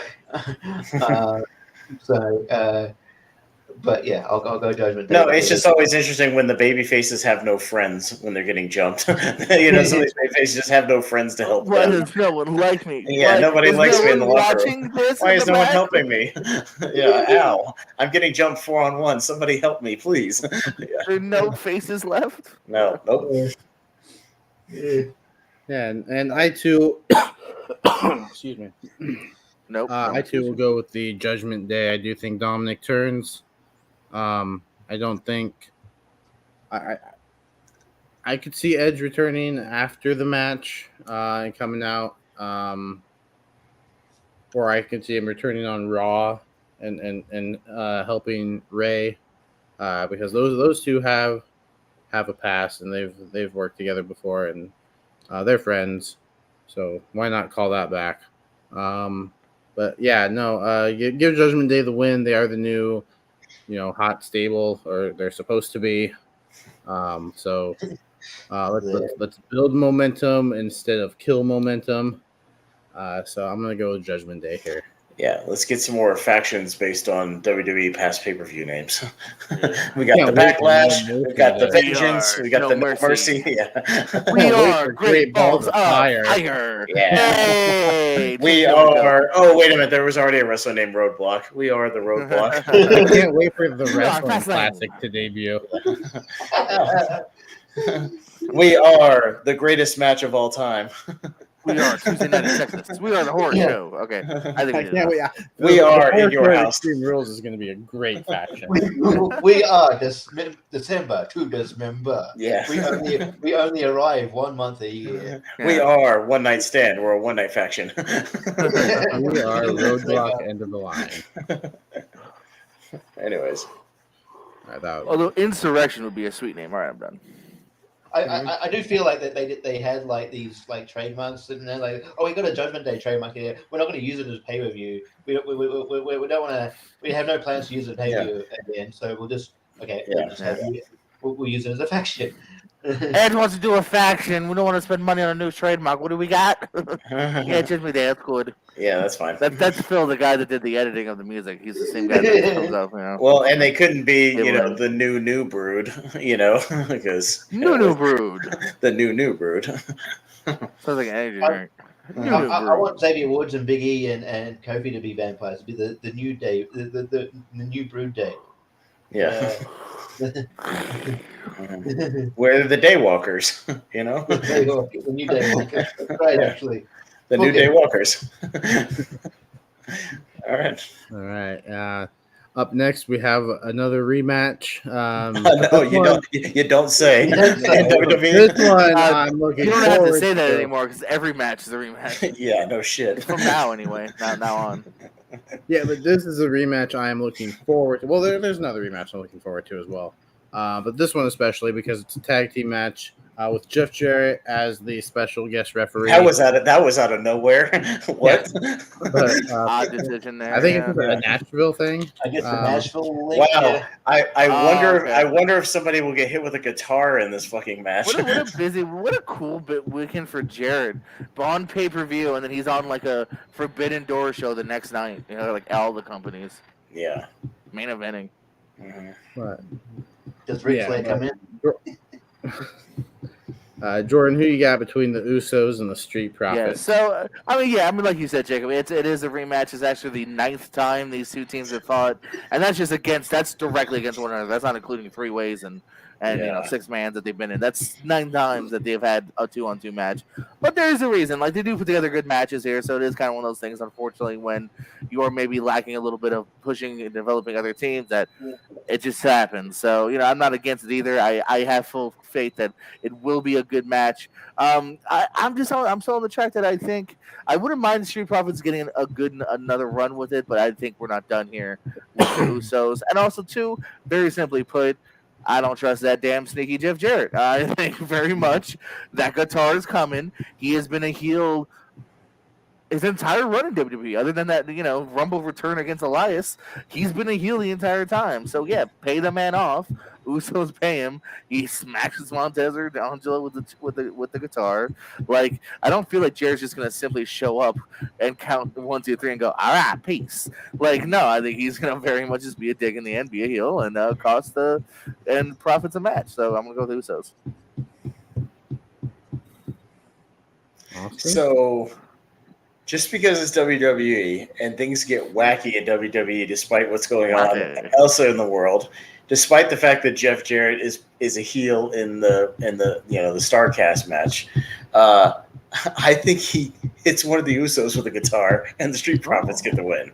I don't know why. I just have a gut feeling about that. Like, he's gonna, for the first time in his career, play a babyface, kill the heels with the guitar, and do that, and then go play heel the next night outside of the WWE. I don't know. It's one of those wacky things. I don't know why. That's my. Of course, it'll end up being exactly what JPO says. Montez forward with the guitar and they'll win. But I don't know. I just feel like that's so cliche that it's like I almost think it won't happen, if that makes sense. I don't know. So I'm gonna go the other way and say the Usos piss him off somehow, and he hits them with a guitar, and they get the win. So yeah, we'll see. But yeah, I would almost say I will put up money that if a guitar didn't get used in this thing, that's one thing I can bet on this. I agree with that. There's no way he's not just showing up and not hitting somebody with a guitar. Yeah, somebody. Even if it blows in his face and he gets hit with the guitar, somebody get hit with the guitar. Somebody's getting hit with a fucking guitar. Somebody. Yeah, it's almost a guarantee. So yeah, but I'll go the other way and say one of the Usos piss him off and he gets hit, and the Street Profits pick it up. I don't know. Yeah, we'll see. I'm still maybe they have a tag title run in them and they go separate ways. I'm still more sold on Montez as a singles guy. I think that's where the money. I think Street Profits are great. I think that their time with the tag team is sort of I feel like it's numbered. I guess is what I'm trying to say. I just feel like that there's money to be made with Montez as a singles guy, and I think they know that. So in that regard, I don't expect it at this pay-per-view, but it would be interesting. I just expect that at some point that Uso's other brother, Solo Sakai, will show up at some point on the main roster and maybe join the Bloodline. But yeah, I think Jeff Jarrett gets involved somehow, and then will be a guitar shot. I don't know if that will. Yeah, typical WWE fashion. I don't know if that'll lead to the. If that'll lead to the finish or not. But yeah, I do have Usos winning. All right, and I'm gonna finish this soda.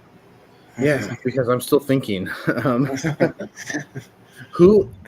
Oh, that was a comedian move. That's the. So what else? What else? What you do? You they'll take like a beer, make a beer or any drink on stage, and just so they can subtly look at their hand or what other things are they do. Oh yeah, that's right. Well, I just put my phone or a notepad down on the stool with the drink and look at the stool and go, "What the fuck else are we talking about?" Oh yeah. So anyhow. Yeah, I'm trying to remember who kicked Jeff Jarrett tonight. I actually never saw anything from tonight. Did tonight change anything at all? I don't think so. All right. No, just but I probably will watch, but. Yeah, there was a brawl, and Jeff Jarrett was in the ring, and I can't remember because I didn't watch it live. Somebody kicked him, and I can't remember who it was, and I'm stalling while I'm trying to. Sounds like an Uso, I bet you. Well, yeah, the Street Profits can use their feet too. But I'm looking at it. You said that very mad. Excuse me. They also got. Yeah, excuse me. How dare you? Montez is a beautiful super kick, you bastard. How dare you? But yeah, no, I'm looking at the thumbnail that they have on the YouTube video, and the Usos are clearly kicking Jeff Jarrett. For that reason, I am going with the Street Profits. I do think Jeff Jarrett gets involved. He will not forget this.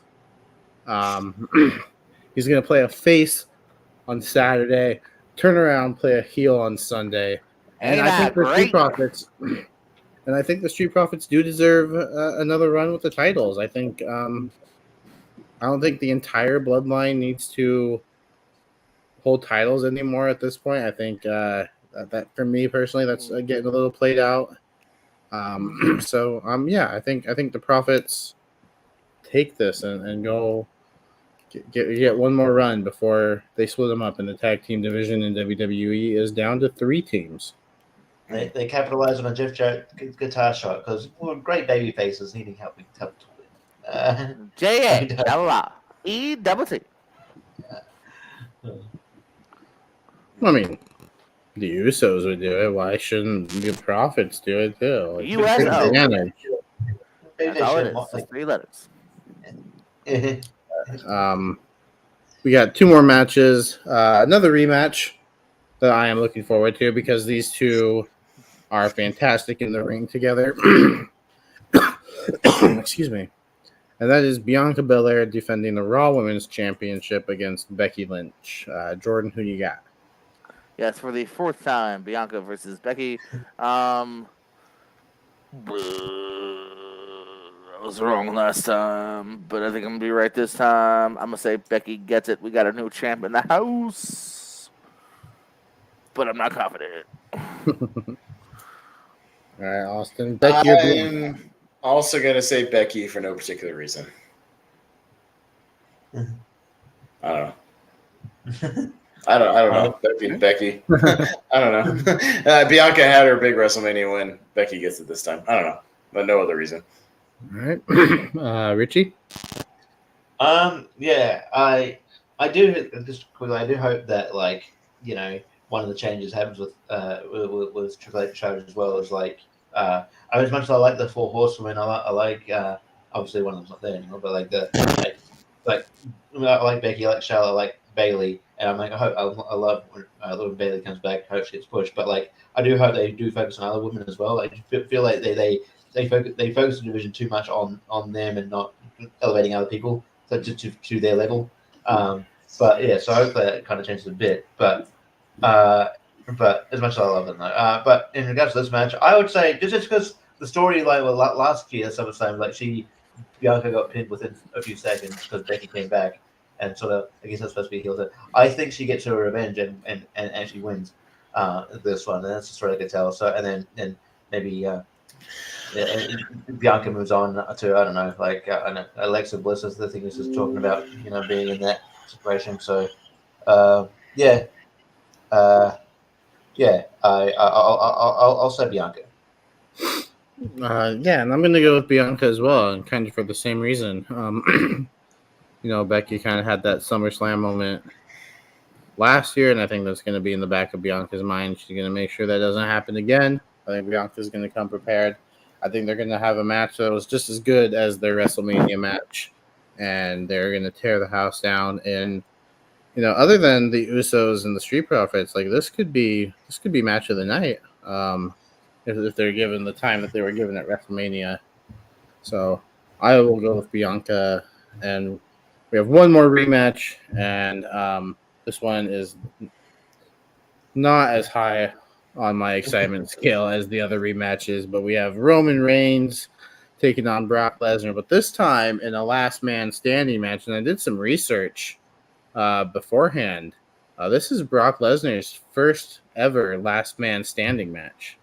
He has not competed in the last man standing match. So I am, for that reason alone, I'm curious to see what he does. Obviously we've seen him in no holds barred matches and street fights and stuff like that, but I'm kind of curious to see what he does in the last man standing match. Jordan, who do you got? All right, let's play some trivia real quick. Jacob, how many times do you think these two have gone one-on-one?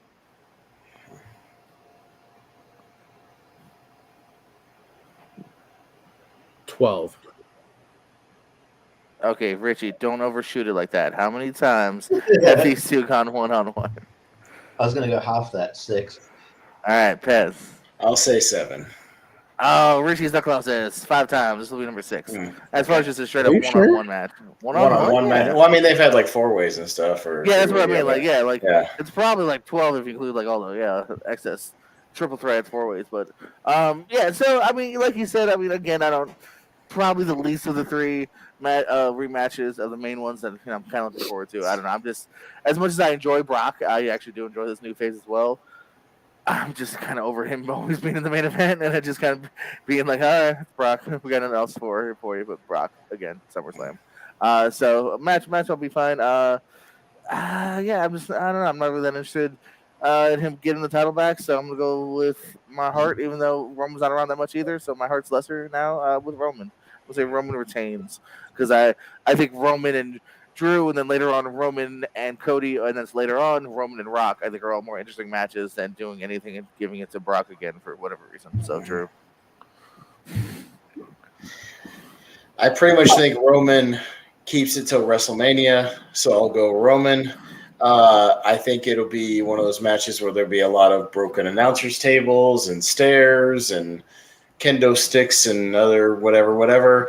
And what I was talking about earlier, I think both these guys beat the shit out of each other. Roman gets it. Austin Theory's music hits to try and cash in, and Roman beats him. That's my prediction. I'm down for that too. I think Theory comes out to try to cash in on this brutal last man standing match, but Roman gets up, hits a quick spear, and pins him. And he pulls a Corbin basically and fails in his Money in the Bank attempt. So that's my extra prediction on top. Just makes Roman look that much more badass. Plus, I think I read this is $699, and if he gets his Sunday, it's 700 days, which that also just kind of sounds cool. So I don't know. I just had this weird theory to go along with my theory on theory. My theory on theory that they need to kind of do a clean slate with him. I think this would kind of do the clean slate, get rid of the briefcase as well, and maybe put him on a different path to maybe being more of a changing his tune, becoming a babyface, like and trying a comeback sort of a thing, like I was going down the wrong path, whatever. I don't know. I just think, but if it's going to be a last minute standing match where both guys beat the shit out of each other a lot, hit a lot of finishers, whatever, Theory comes out and fails in his cash-in attempt right afterwards. So that's my extra prediction on top. So, I'm even down to agree with that. I meant to say before with Theory, I like him. And if he wasn't touching like the world title, like even the scene, I'd say maybe get the U.S. title back. But as far as like think about it, him versus Drew, like does that sound like a main event? In the UK, not really, not to me. So I just don't think the time's ready the way he's been pushed. All right, Richie. Yeah, but and also I think like with the cash in, I think like. I don't know. I feel like maybe Dolph might get involved somehow. I don't know. There was feuding with that. I don't know how he gets. I don't know how he factors in. I don't know why they're even feuding. To be honest, I don't know what the end point is. That feud. So I don't know what the end point is to that feud. I don't know why like Dolph turned babyface to like hit. Way when Theory no longer has the briefcase, at least got something to do. Yeah, basically. Yeah. So I think that's probably what it is. Yeah, I actually think that's what's happening. So I think because there's more. It's still money to make with Roman. I think Roman's has been phenomenal as a heel. I think I haven't actually got on board with him at all, but but with these matches though, I think like Brock works better with smaller guys because I think he gets more motivated to do more stuff. But like with Roman Reigns, it's like they're not bad, but it's just like Brock suplex. It's just the typical like Roman, Goldberg, Braun, Brock Lesnar, whatever match where it's just finisher, big move, finisher. It's the same match every time. Break the barricade, break the table, whatever the fuck, variation on that. But it's just big move. As opposed to, I think some of Brock's better matches in the past couple of years have been against guys like AJ or Finn Balor, where like it seems like a fight, where like those guys are fighting for their lives, like against Lesnar, and they do a little bit different rather than if he just gets in there with another big guy. Yeah, it's just big move, lug, smash. Like it's the same match every time, which is why I'm not looking forward to it. But at least if they do the Theory cash in at the end, it'll be something different at the end of it. So that's just my prediction. I do wonder how they get Brock to stay down for the 10 as well, because it seems like he's this unstoppable dude. I don't know what you do to get that to happen, or whether it's just shenanigans. But I just because it's annoying that they're both kind of part time at this point. But because Brock's more part time than Roman is, I would say Roman gets a win, and then I think Cody wins if he's healthy enough. Cody wins the Royal Rumble. What's the surprise us all? Roman like pulls the old school spot where he spears Brock off the apron through a flaming table. Like a bunch of surprises all be like, oh my god, they went crazy with this one. They pull out flaming tables or thumbtacks or something. So let's say that we never predicted they would do, but it'll probably just be some announcer table thing or something on the stairs or whatever. Just something whatever. Like that, it's probably getting involved. But I think Cody wins the Royal Rumble if he's healthy enough, and then they challenge WrestleMania, and then that's when I think Cody. That's when I think Cody's the one that beat Roman. I think you do Roman and Rock at still, but that doesn't need to be for the title necessarily. So I think I don't think it's a title feud. So I think Roman holds it till his WrestleMania. So I'll go Roman. This is it's bold prediction time. So I think Theory does cash in. But I think he cashes in during the match. When both Roman and Brock are down because they have just brutalized each other to the point where neither of them are going to answer the 10 count. And Like Theory Seth realizes that, cashes in, kind of like a Seth Rollins. Both of them don't answer the 10. Theory is your new champion. Doesn't leave a finger. Wins without doing I think it's more like a Miz run or from earlier in Yeah, but you can't win a title on a count out though.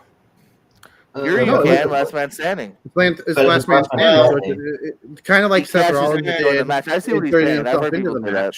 But I don't know how the rules were. We never had a 3-way last man standing match though. Both, that is true, but I get the WWE. You know, man, like just if they both are counted out, make shit up on the fly. I don't know. Yeah. Even the ref can be like 1, 2, I don't know. 3, I guess 4, 5. I could see it happening. It's something that hasn't been done before. Obviously, we've never seen a triple threat last man standing match. It would also be pretty funny if he's all cocky and they both get up at 8 and he's just, oh shit. What do I do now? And then they kill him and he's just done for us the night, and then they figure their shit out and they finish their shit. That also would be funny. I think both ways are funny. Maybe it's like an elimination type thing where that's how triple threat last man standing matches could work. Like if one doesn't answer the 10 and they're out. And I say kill Theory, where he'll lay down for the next 20 minutes, and so when they count, they're both down. Or you do a thing where like he looks, they're getting counted at, and then the Theory comes in and he's all happy. I'm gonna win, but then Dolph comes out, kicks him in the face, so they all get counted out. All 3 of them get counted. It's a draw, and we have to have another rematch in the next pay-per-view. But no, I don't know. I feel like making a bold prediction. Could I be wrong? Absolutely. Am I confident in this pick? Not at all. But I could see it happening. And then I could see Roman like winning on a Raw or SmackDown, like the next, even not as soon as Monday. Like you're gonna give me my rematch. So, but your prediction for the match is neither. My prediction is Theory.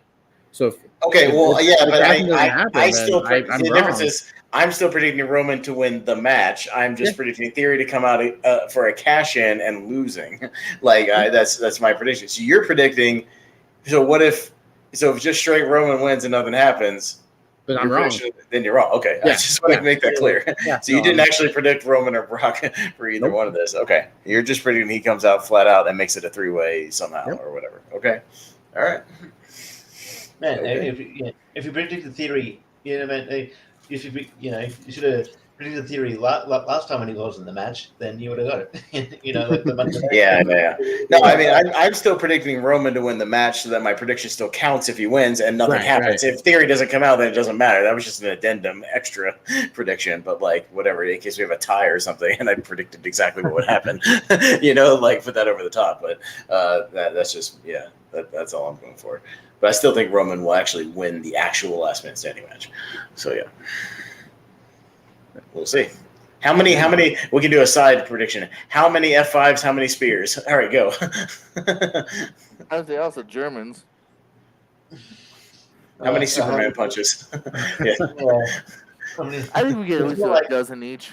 Well, let's just go with even dozen each. Because finishers don't matter anymore, so 45 F5s, 32 not spears. matter, but this is the last man standing where you want a 10 instead of a 3, so even more so this match I think is going to be. You're going to have guys getting up after an F5, you know what I mean? Like, it's just, it's not even going to, really not going to matter. You know when you're playing like SmackDown vs. Raw with a friend, and then you put all your finishes up, like that's what you do. He's like, no, I got it. No, I can't. Well. Yeah, it's one of those things. And we'll see. I predict a lot of finishers in this match. A whole lot. And then just an extra prediction. We're not going to count this one, but does Rollins have a match? An impromptu match somehow. Something, right? With the team. I'll say if Rollins has a match, whatever it is, he wins. There you go. Yeah. It's Cody again, and he loses to Cody. Yeah. I'm ready. I think he does, but it's just weird that they took that off the card because I said, Riddle's not injured. They just decided, hey, we'll save this match. Just like, okay, well, why build it up then? Well, I mean, take that time and give a few extra minutes to some of the other guys. Give a few extra minutes to the Street Profits and the Usos. Give a few extra minutes to the women's match. Like just spread out the extra slot. If you were going to give them, 15, 20 minutes or whatever, give this match 2 more minutes. Give this match 3 more minutes. Whatever. Like I think that's just how you stretch it out a little bit. So, at least give those guys some time. I mean, also. Maybe maybe Rollins comes out, does a promo, and whinges about like how he's not in the card, and someone attacks him, but they don't have a match. Yeah. Or Riddle just gets Riddle comes back, they attacks him, but they don't have a match. I don't know. Yeah. Yeah, I could also see us overthinking it. Yeah, it could just be like Riddle him and Brawl, and already next month. Yeah. That's all possible. We'll see. Maybe John Cena comes back and gets revenge for Rollins breaking his nose 5 years ago. Never forgot. Never forget. Never forget. But those are our predictions. This has been a bit of a longer show because we missed last week. So we had a lot to cover. And how dare Vince retire the week we don't have a show? It's just selfish of him. Yeah. So obviously we had to talk about that as well. But all right, quick plugs. Jordan, go. Here, now on this show, and also on Thursdays or Fridays on this show, popping up also on the other shows on this channel like Tournament Fights and Tier Ranker sometimes. Over on my channels, we got the Pierce Wrestling channel, loading some interviews, exclusive matches, trivia.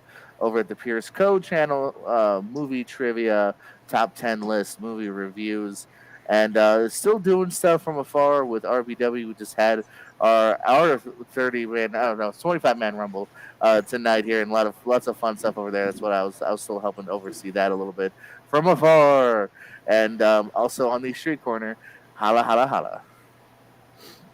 Holla if you hear him. Austin. Let's Rank Stuff and Henry Confidential. You can check that out. We do all kinds of rankings over there, and you can find the Lonely Marks tournament fights featuring the Lonely Marks next Tuesday night on the 2nd with wrestlers in movies, excluding Dwayne "The Rock" Johnson because he'll be in his own versus episode at some point. Lonely Marks and Chris. Yeah, and Chris as well. So, but yeah, Lonely Marks invading in there.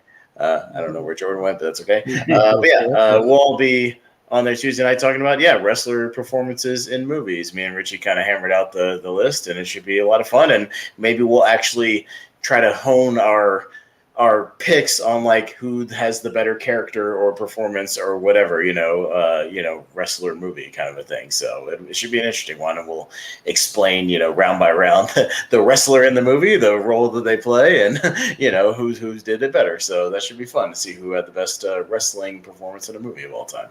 It'll be good stuff. Yeah. All right, Richie. Yeah, I'll be, I think, on Sunday. I will be on Tournament Fires, Jordan Anderson's the part 2 of his top 128, and then on Tuesday I'll be best wrestlers in movies. So that should be fun. And then I think I've got a match coming up on there. Will be trivia. We sort of started. We haven't scheduled a proper date yet, but it might be next week at some point. I'll let you know.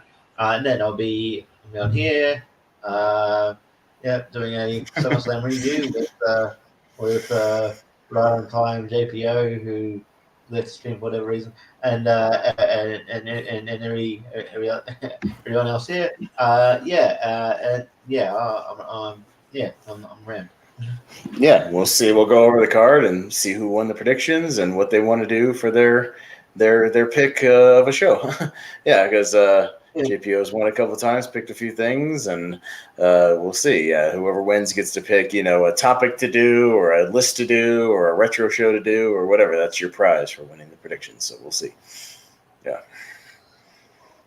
Yeah. So check us out next week. We'll be back. And Austin and I will be back with a podcast about movies soon. When? Don't know, but soon. Yeah. Maybe Monday. Maybe Monday. Maybe Monday. Maybe Monday. What do you think, Jacob? Maybe Monday. Maybe Monday. I've got a Battleground Judge at 6, and then nothing going on the rest of the night. So if you want to do something that night, we can maybe do something that night. We'll see. Maybe. Maybe. So maybe right. Monday, which is why it's important for you to hit the bell. Because we don't always go live at the same time. Today we went at 11 Eastern, 8 o'clock my time, and also Jordan's time, because we're in the same time zone now. Yeah, now it's 2 in the morning my time. It's 11 o'clock y'all's time, and whatever it is, Richie. I don't know what time it is for Richie. 4 in the afternoon. 4 in the afternoon. Okay, so yeah, there you go. I hate this time zone. I hate it so much. So hit the bell, because we also went live yesterday with Podcast League now.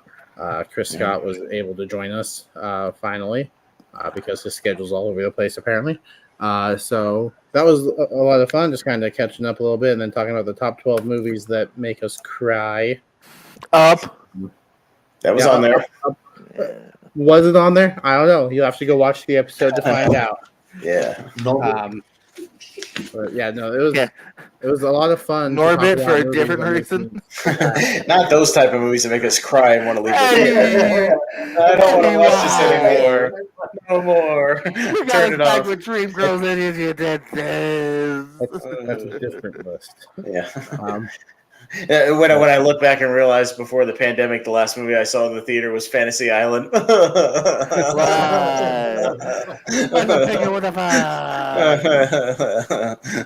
Yeah. So, yeah, I mean, so check out all that stuff. Check out what we have in the future. So like the videos, subscribe to the channel, share the videos, hit the bell, get on that Patreon. Yeah, Patreon now. Patreon.com/ Gordon Anderson has set that up. Yeah, Patreon. I'm not trying to speak for your Patreon, but if you're on Patreon, maybe they could request to be on here. That's true. Yeah, if you want to, because you can. There's tiers where you can request to be on specific shows, and technically, the Lonely Marks is under the wing of Movie Hero. So if you can, request to be on here and talk some wrestling, or if you need longer shows. This show's not long enough. The caveat is, it does help to know a lot of stuff about wrestling. You might be a bit lost if you're like, Lonely Marks, what this is about. Okay. Chris Diaz signs up. I'm down. I don't watch wrestling. Who's that? This isn't college wrestling? Yeah. Oh. Yeah, they come on and want to discuss like Olympic wrestling. We're like Kurt Angle and whatever that dude Gable Stevenson is. Gable Stevenson. Yeah. And Brock Lesnar. NCAA wrestling. Yeah. And Jake Hager.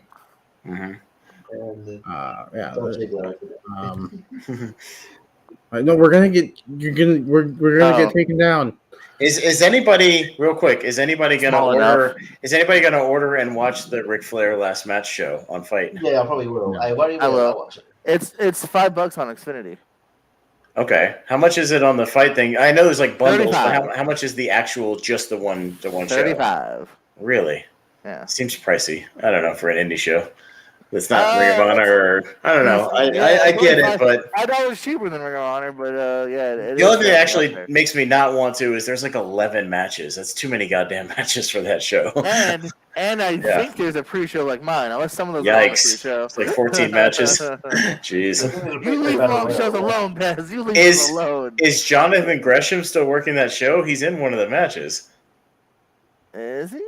He was in a 3-way or something, scheduled to be, or a 4-way. You're right. He's in one of the. Him, Alan Angels. Or did he quit?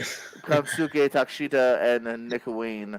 Well, there's no reason why he would quit this. It's not Ring of Honor, or it's not Ring of Honor. He basically said he was quitting the business, dude. He was like, "I'm done." So I don't know, or is he going to honor his already prearranged dates first and then quit? I don't know. In wrestling, like. For instance, people thought the Jay Lethal thing was legit for a second, with him being upset that he wasn't on the card, and that obviously was just a work for it to be in the match in the end. So, I don't know. Did he really win the business? Was he mad at the time? Was he never mad at all? And it's all bullshit. I don't know. It's hard to say. Find out next on Dragon Ball Z. Yeah. If I get time one of my days, maybe Thursday or before we go live or Friday, and I feel like squeezing it in, I might work the replay and watch it. I won't be able to watch it live because it's Sunday night, right? I'll go over it briefly. Sunday night. Yeah. So if anybody watches it, we can definitely do a quick recap and talk about it. So I'll also be at my first Arizona wrestling show on Sunday. Hey. Ooh. All right. I will not be. You're not coming out to the show, Jacob? I'm not going. I'll be the. No. I don't get refunds on those tickets, but whatever, dude. Well, it's a waste of $12.99 then. There's only 10. Oh. Wait, you told me 12. You. Yeah.